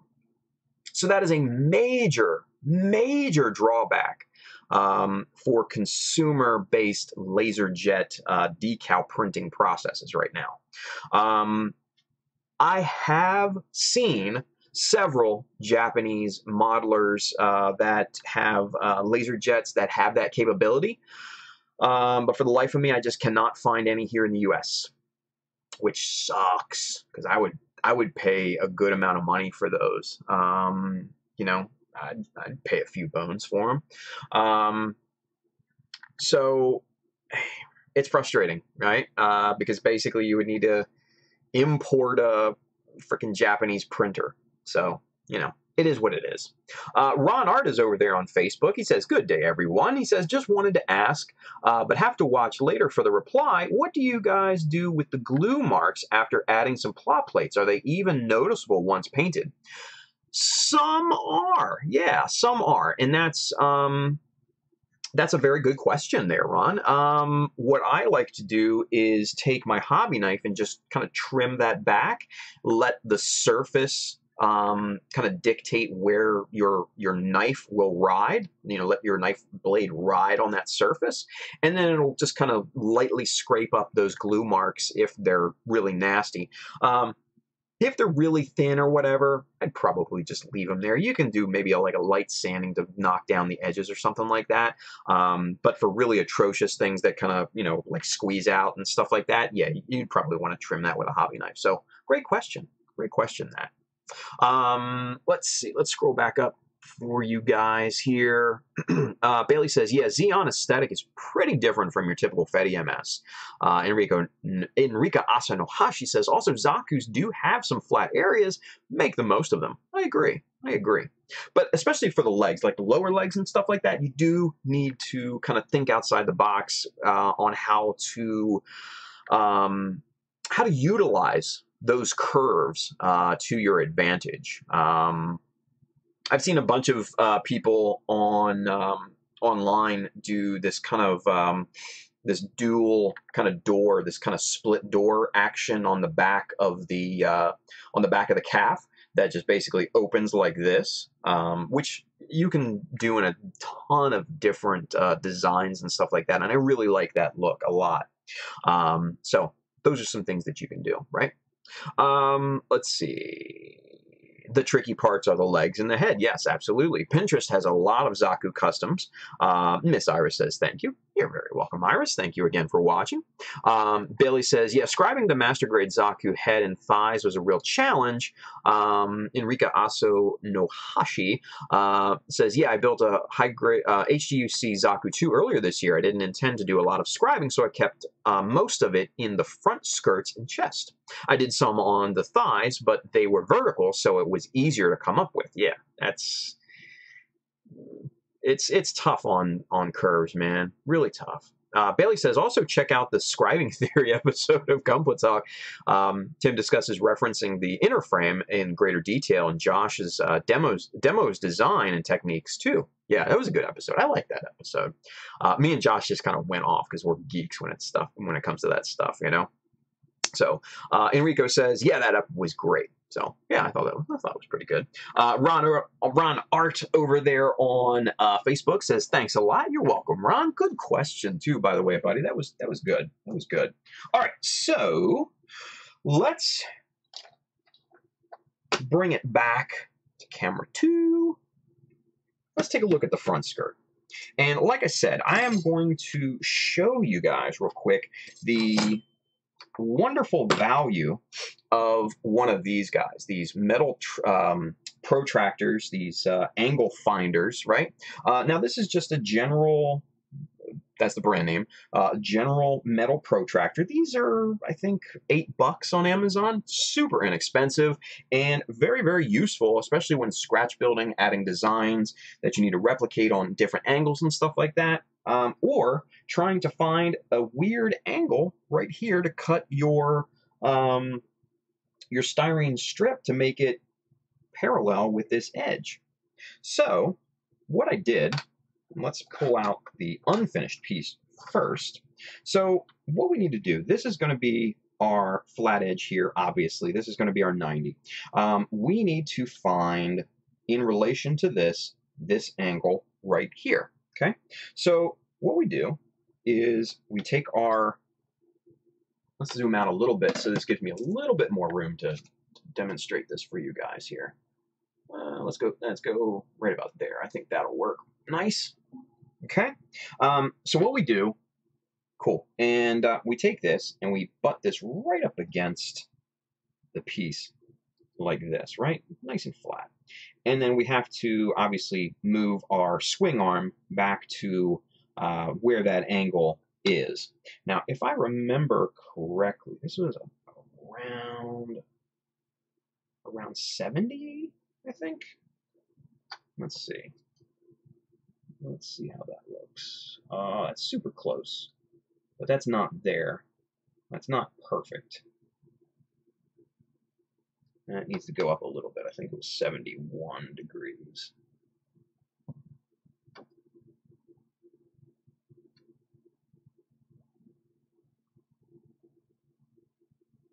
No, 72. What I like to do is start at a 45, because that's, you know, your average middle angle, and then kind of progress from there.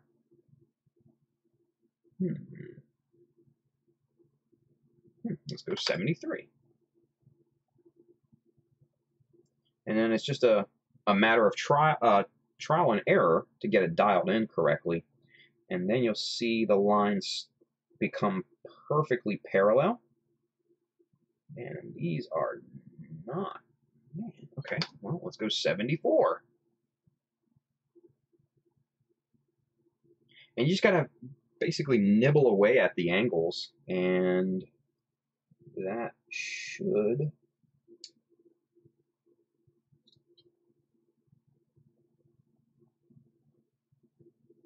Let's get the visor down here. Let's see with more detail. Let's go 75 degrees. Yeah. Well, on the other piece, it was like 72. But this one seems a little off.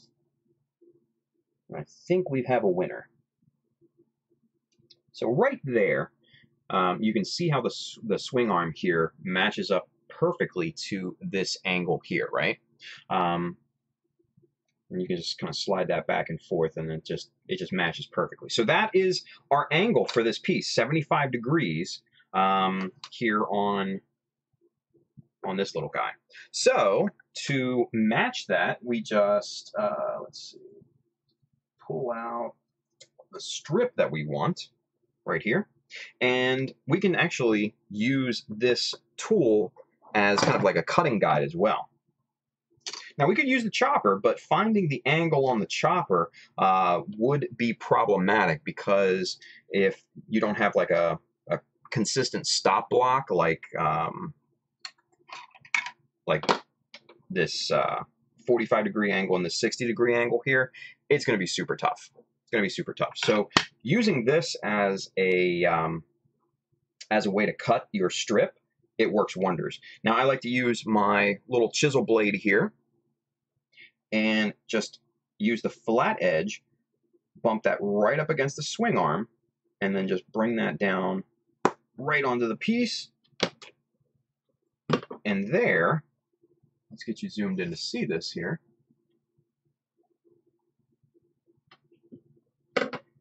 Right there,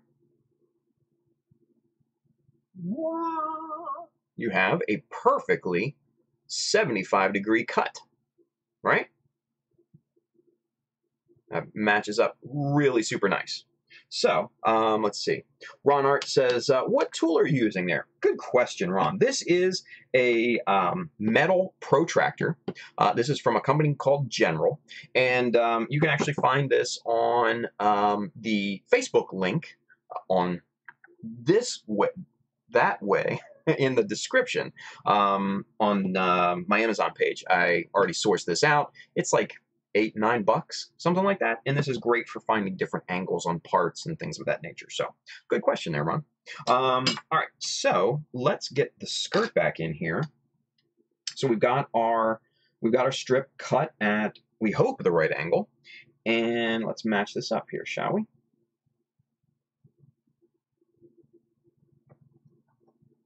Let's see. Will it line up? Will it line up? Ooh, and I think we got it. I think we nailed it. Look at that. Focus, camera.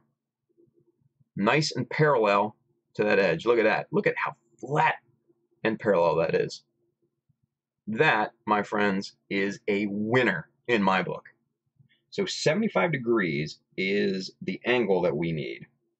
Now, luckily enough, I already cut out a corresponding piece that we already needed, so that's already done and cut. But I wanted to show you how to find that angle, because this is really important. Because say if you're beveling an edge on something, if you're doing it kind of custom, like with epoxy putty or something like that, and you need to match the edge of an existing piece with the epoxy that you're trying to match up to it, finding the angle of that piece is absolutely crucial for seamless blending.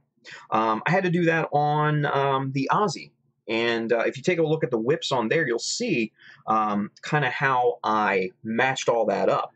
And also, there's I wrote actually a tutorial about it as well, using that that Aussie part. It's on childofmecha.com. Take a look at the tutorials. I think it was called Working with Epoxy Putty, something like that. It was a creative tutorial. It's also on Facebook, obviously, too, because that's where I posted it first. But it's going to be at both places. And that's going to show you a little bit more detail of how I worked with the metal protractor to kind of match up those different angles and things. So it's very, very easy to do, and it's a very, very useful tool because there are common angles that Bandai likes to use. 70 degrees and is one of the big ones, and what I find, and this is crazy, 42 degrees. I don't know why that is. 42 degrees, not 45, not 40, not 35, 42 degrees. Technically, it is the answer to all things, 42, but they just seem to like those two angles for some reason. That's a lot of the angles that I've found over the years. Those just seem common angles. I don't know why. Maybe just aesthetically they're easy on the eye. I don't get it. Wobish 442. I know this is off subject, but I need to replace a hand on the Master Grade red frame. Any suggestions?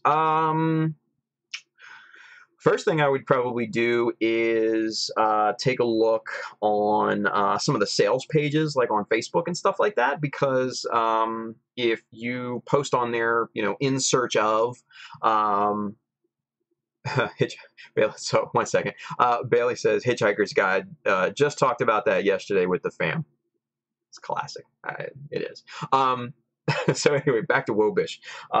Yeah, so if you want it to get the same exact hand, yeah, I would take a look on there first and post, in search of, Master Grade red frame hand. Another thing Enrico Asanohashi just recommended, and also I was thinking too, you could technically replace both hands with third-party hands like Kotobukiya, Bandai Builder parts. You could use some of the articulated hands. I actually have some up there. I forget who they're by, but you can get those on like HLJ. You can get them on Hobby Search and some of the other websites too. Those are very popular solutions. Enrico says Builder Parts Xeon hands, or maybe you could try Kotobukiya's wild hands. Yeah, you have to be careful on the wild hands though, because what I have found is that if you don't get the right one, they're more like 1/44 scale, so it kind of sucks. But it is what it is. And he says depending on the look you're going for. But so yeah, so those are all options, right? It's one of those things. One of those things. We lose parts. We have to either duplicate them or find a replacement or something like that.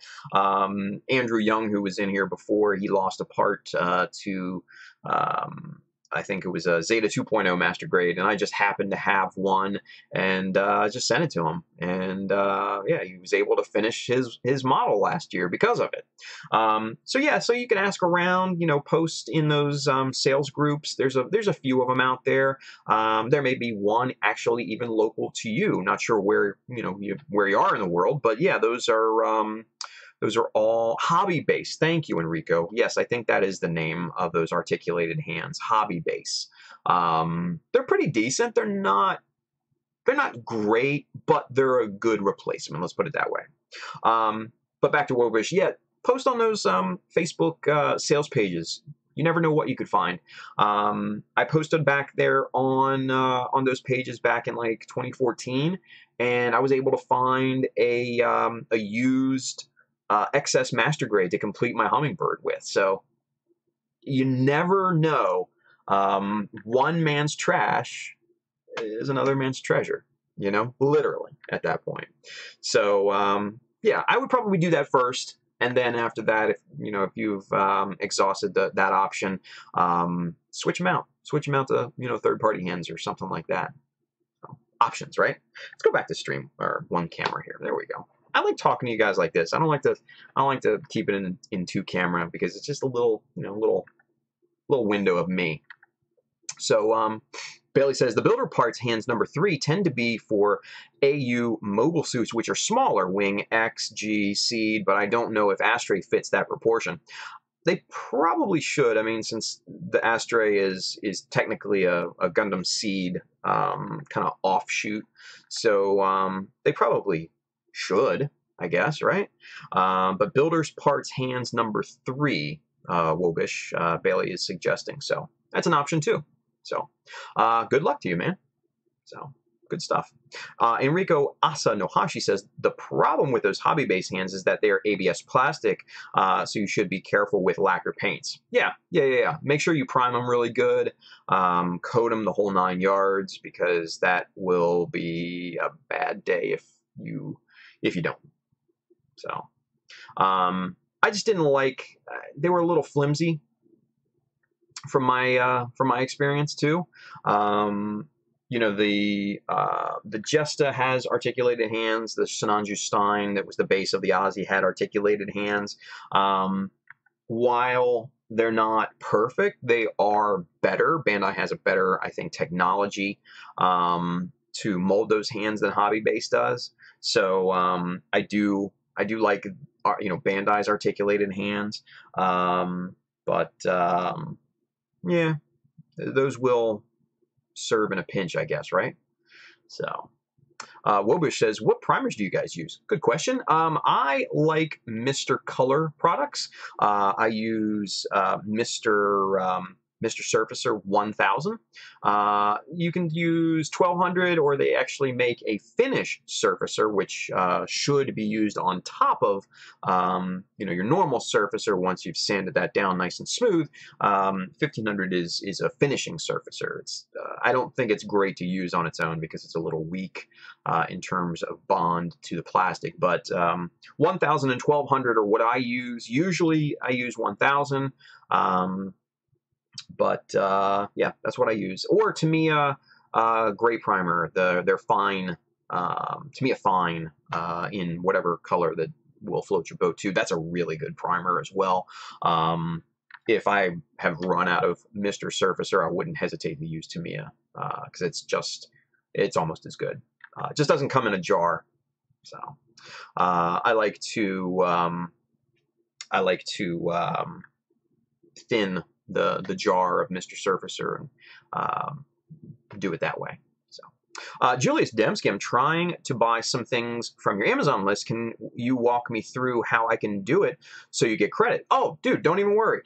Once you hit that link, that's all it takes. That's all it takes. So just buy them normally, man. That's all you got to do is use the link. That's it. That's all. So once you hit the link, your job's done. So that's awesome. Thank you, Julius. I appreciate that, buddy. That's really cool of you. Fudube Oye says, I use both Tamiya spray primers, the fine and the regular one too. Yeah, they're great. Enrico Asanohashi, I use Mr. Surfacer 1200. Good. Bailey, I spray only acrylics. There's not many good, strong water-based primers out there, but I find Ammo One Shot by MIG to be very strong and foolproof. Very cool. Yes, I do. Wobish, sorry, answering Wobish. Wobish says, do you airbrush it? Yes, I do. I will, let's see if I have a jar of that back here. No, I don't. And I just fucked up my sign. Oh, well. Oh, wait, here. Okay, this is an empty jar, but this is what the bottles look like, Mr. Surfacer 1000. Same thing for 1200 or whatever. You can get this in spray can, but I get it in jars because you can thin this down 3-to-1 and basically get 3 of these jars out of this one. If you're feeling squirrely, you could probably do 4-to-1, but that might be a little too thin. Yeah, mix this with Mr. Leveling Surfacer. Super good. It bites into the plastic and leaves a great smooth finish as long as you've done some sanding and stuff like that. So yes, this is completely airbrushable. I don't even know if that's a word, but I just made it up. So yeah, there you go. And then to strip it, it's super easy because all you got to do is strip it in 91% isopropyl alcohol. And after like 5 minutes, it just falls off the plastic and it's perfect.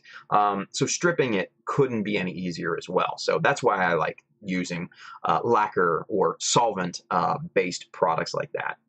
Merritt Philbin says the all-clad primer is pretty good as well and pre-thin. Yeah, that's very convenient. It really is. And I've heard really good things about all-clad primers as well. Bailey says, I airbrush. Ammo One Shot is rebranded from UMP Primer in Europe and Badger Stylin Res in the US. Supposedly identical product. You know, I've seen mixed results with the Badger Stylin Res. Mainly because it either separates or coagulates before you can even use it. So I've seen a mixed bag with that. I can't say anything, for the UMP primer or the Ammo One Shot, but the Stylin Res is like, I've some people swear by it. Don't get me wrong. I've never personally used it, so I can't say without any doubt. But I've seen it happen before.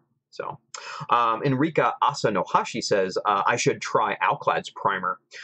He also says, leveling thinner is impossible to come across here, so I just thin with generic hardware store thinner. Yeah, you're in, Uruguay, I think, Enrico? So I can imagine it's super hard to get there, unfortunately.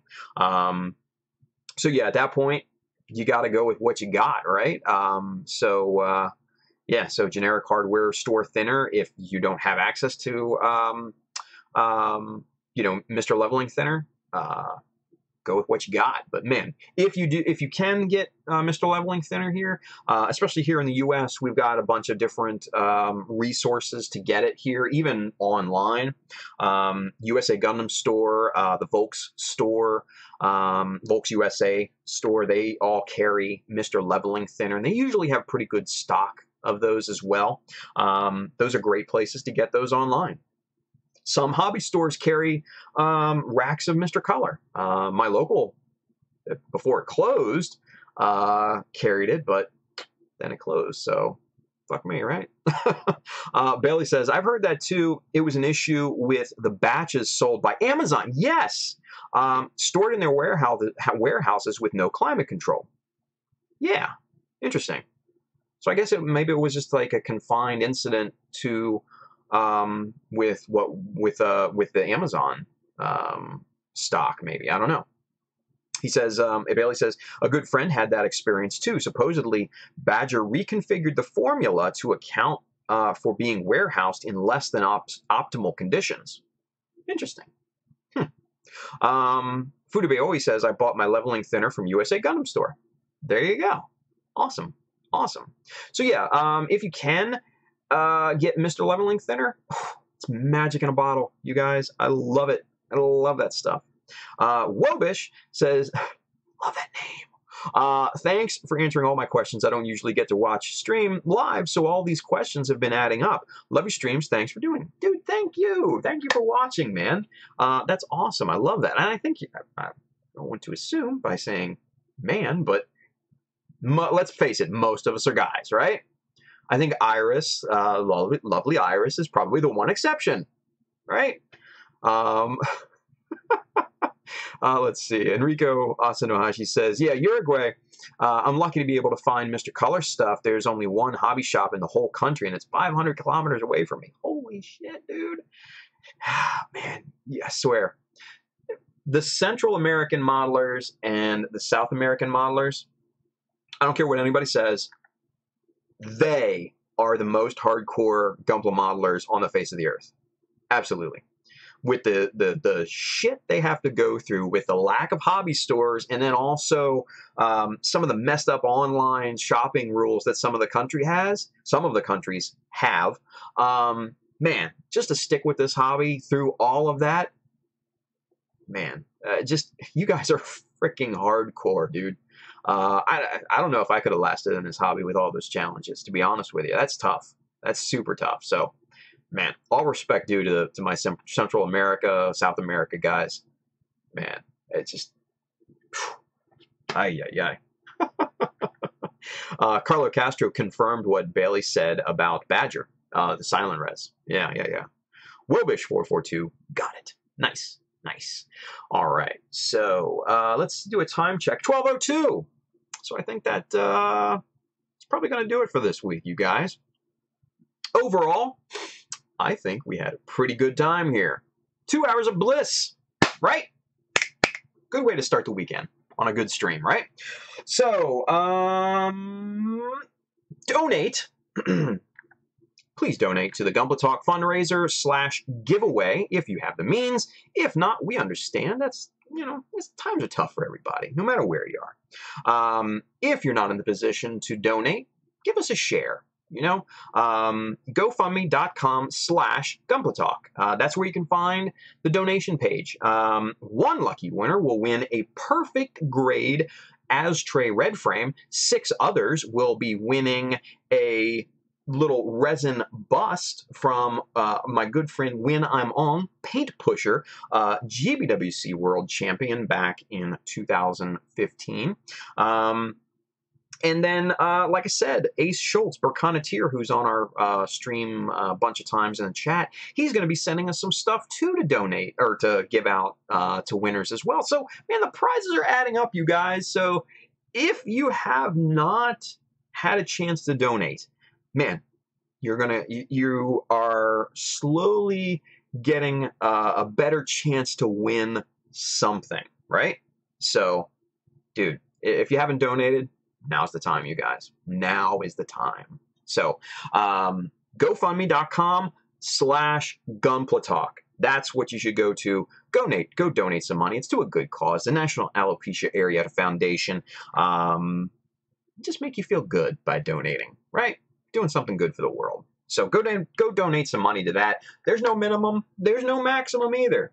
So, and it's open to everyone around the world, no matter where you are, except Singapore. You're gonna have some hurdles to jump. So if you are from Singapore, if you want to donate, you want to participate in this, just drop a line to me or one of the other guys on Gunpla Talk. We'll walk you through it and help you out.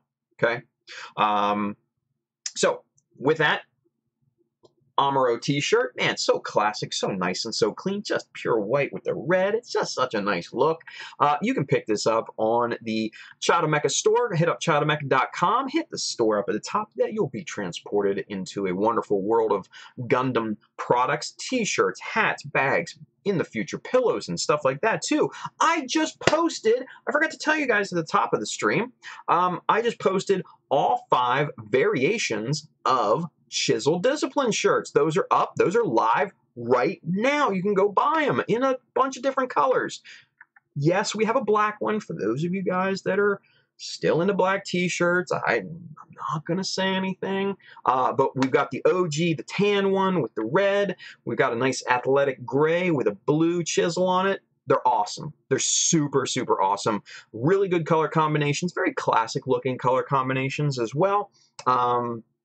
So those are up. Those are live. Go buy them. Represent some chisel discipline in your life, right? Make sure you put the cap on your tip. What? No innuendos? Come on. Just chisels. Get your mind out of the gutter, you guys. So any of the tools that you saw me use here today, hit that little Amazon link down at the bottom or on the, on this side.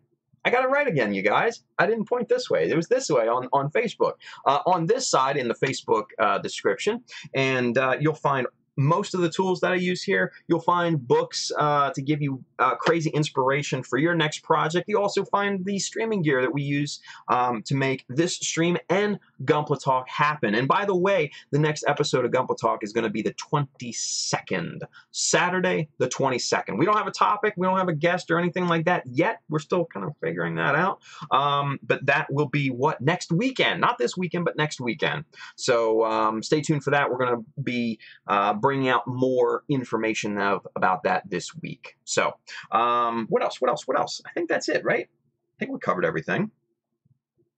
Oh, Gundam Kitchen is also having a fundraising deal as well. Go hit up the Gundam Kitchen on Facebook or Instagram, and man, support a great shop that makes building a community, their local community, top priority. Great store. Great dude, Irad, who owns that shop. They're moving to a bigger shop here very, very soon. So go support those guys. It's a great cause there too. So you guys, thank you for joining. Thank you for watching. Thank you for participating and talking and chatting. And for those of you that are lurking, I still love you guys too. You guys that lurk, you're good people too. Juan Centelise, you're great, man. Thank you for the knowledge. Dude, no, thank you for watching, man. And Juan, thank you for commenting. Welcome to the family, man. That's awesome. It's awesome. All right, guys, so I hate this camera, you guys. I hate it. Anyway, if I don't throw this camera out the window over the weekend, I'll see you guys next week. Have a great weekend, you guys. Be safe. Build something cool. We'll see you back here on Monday. See you guys.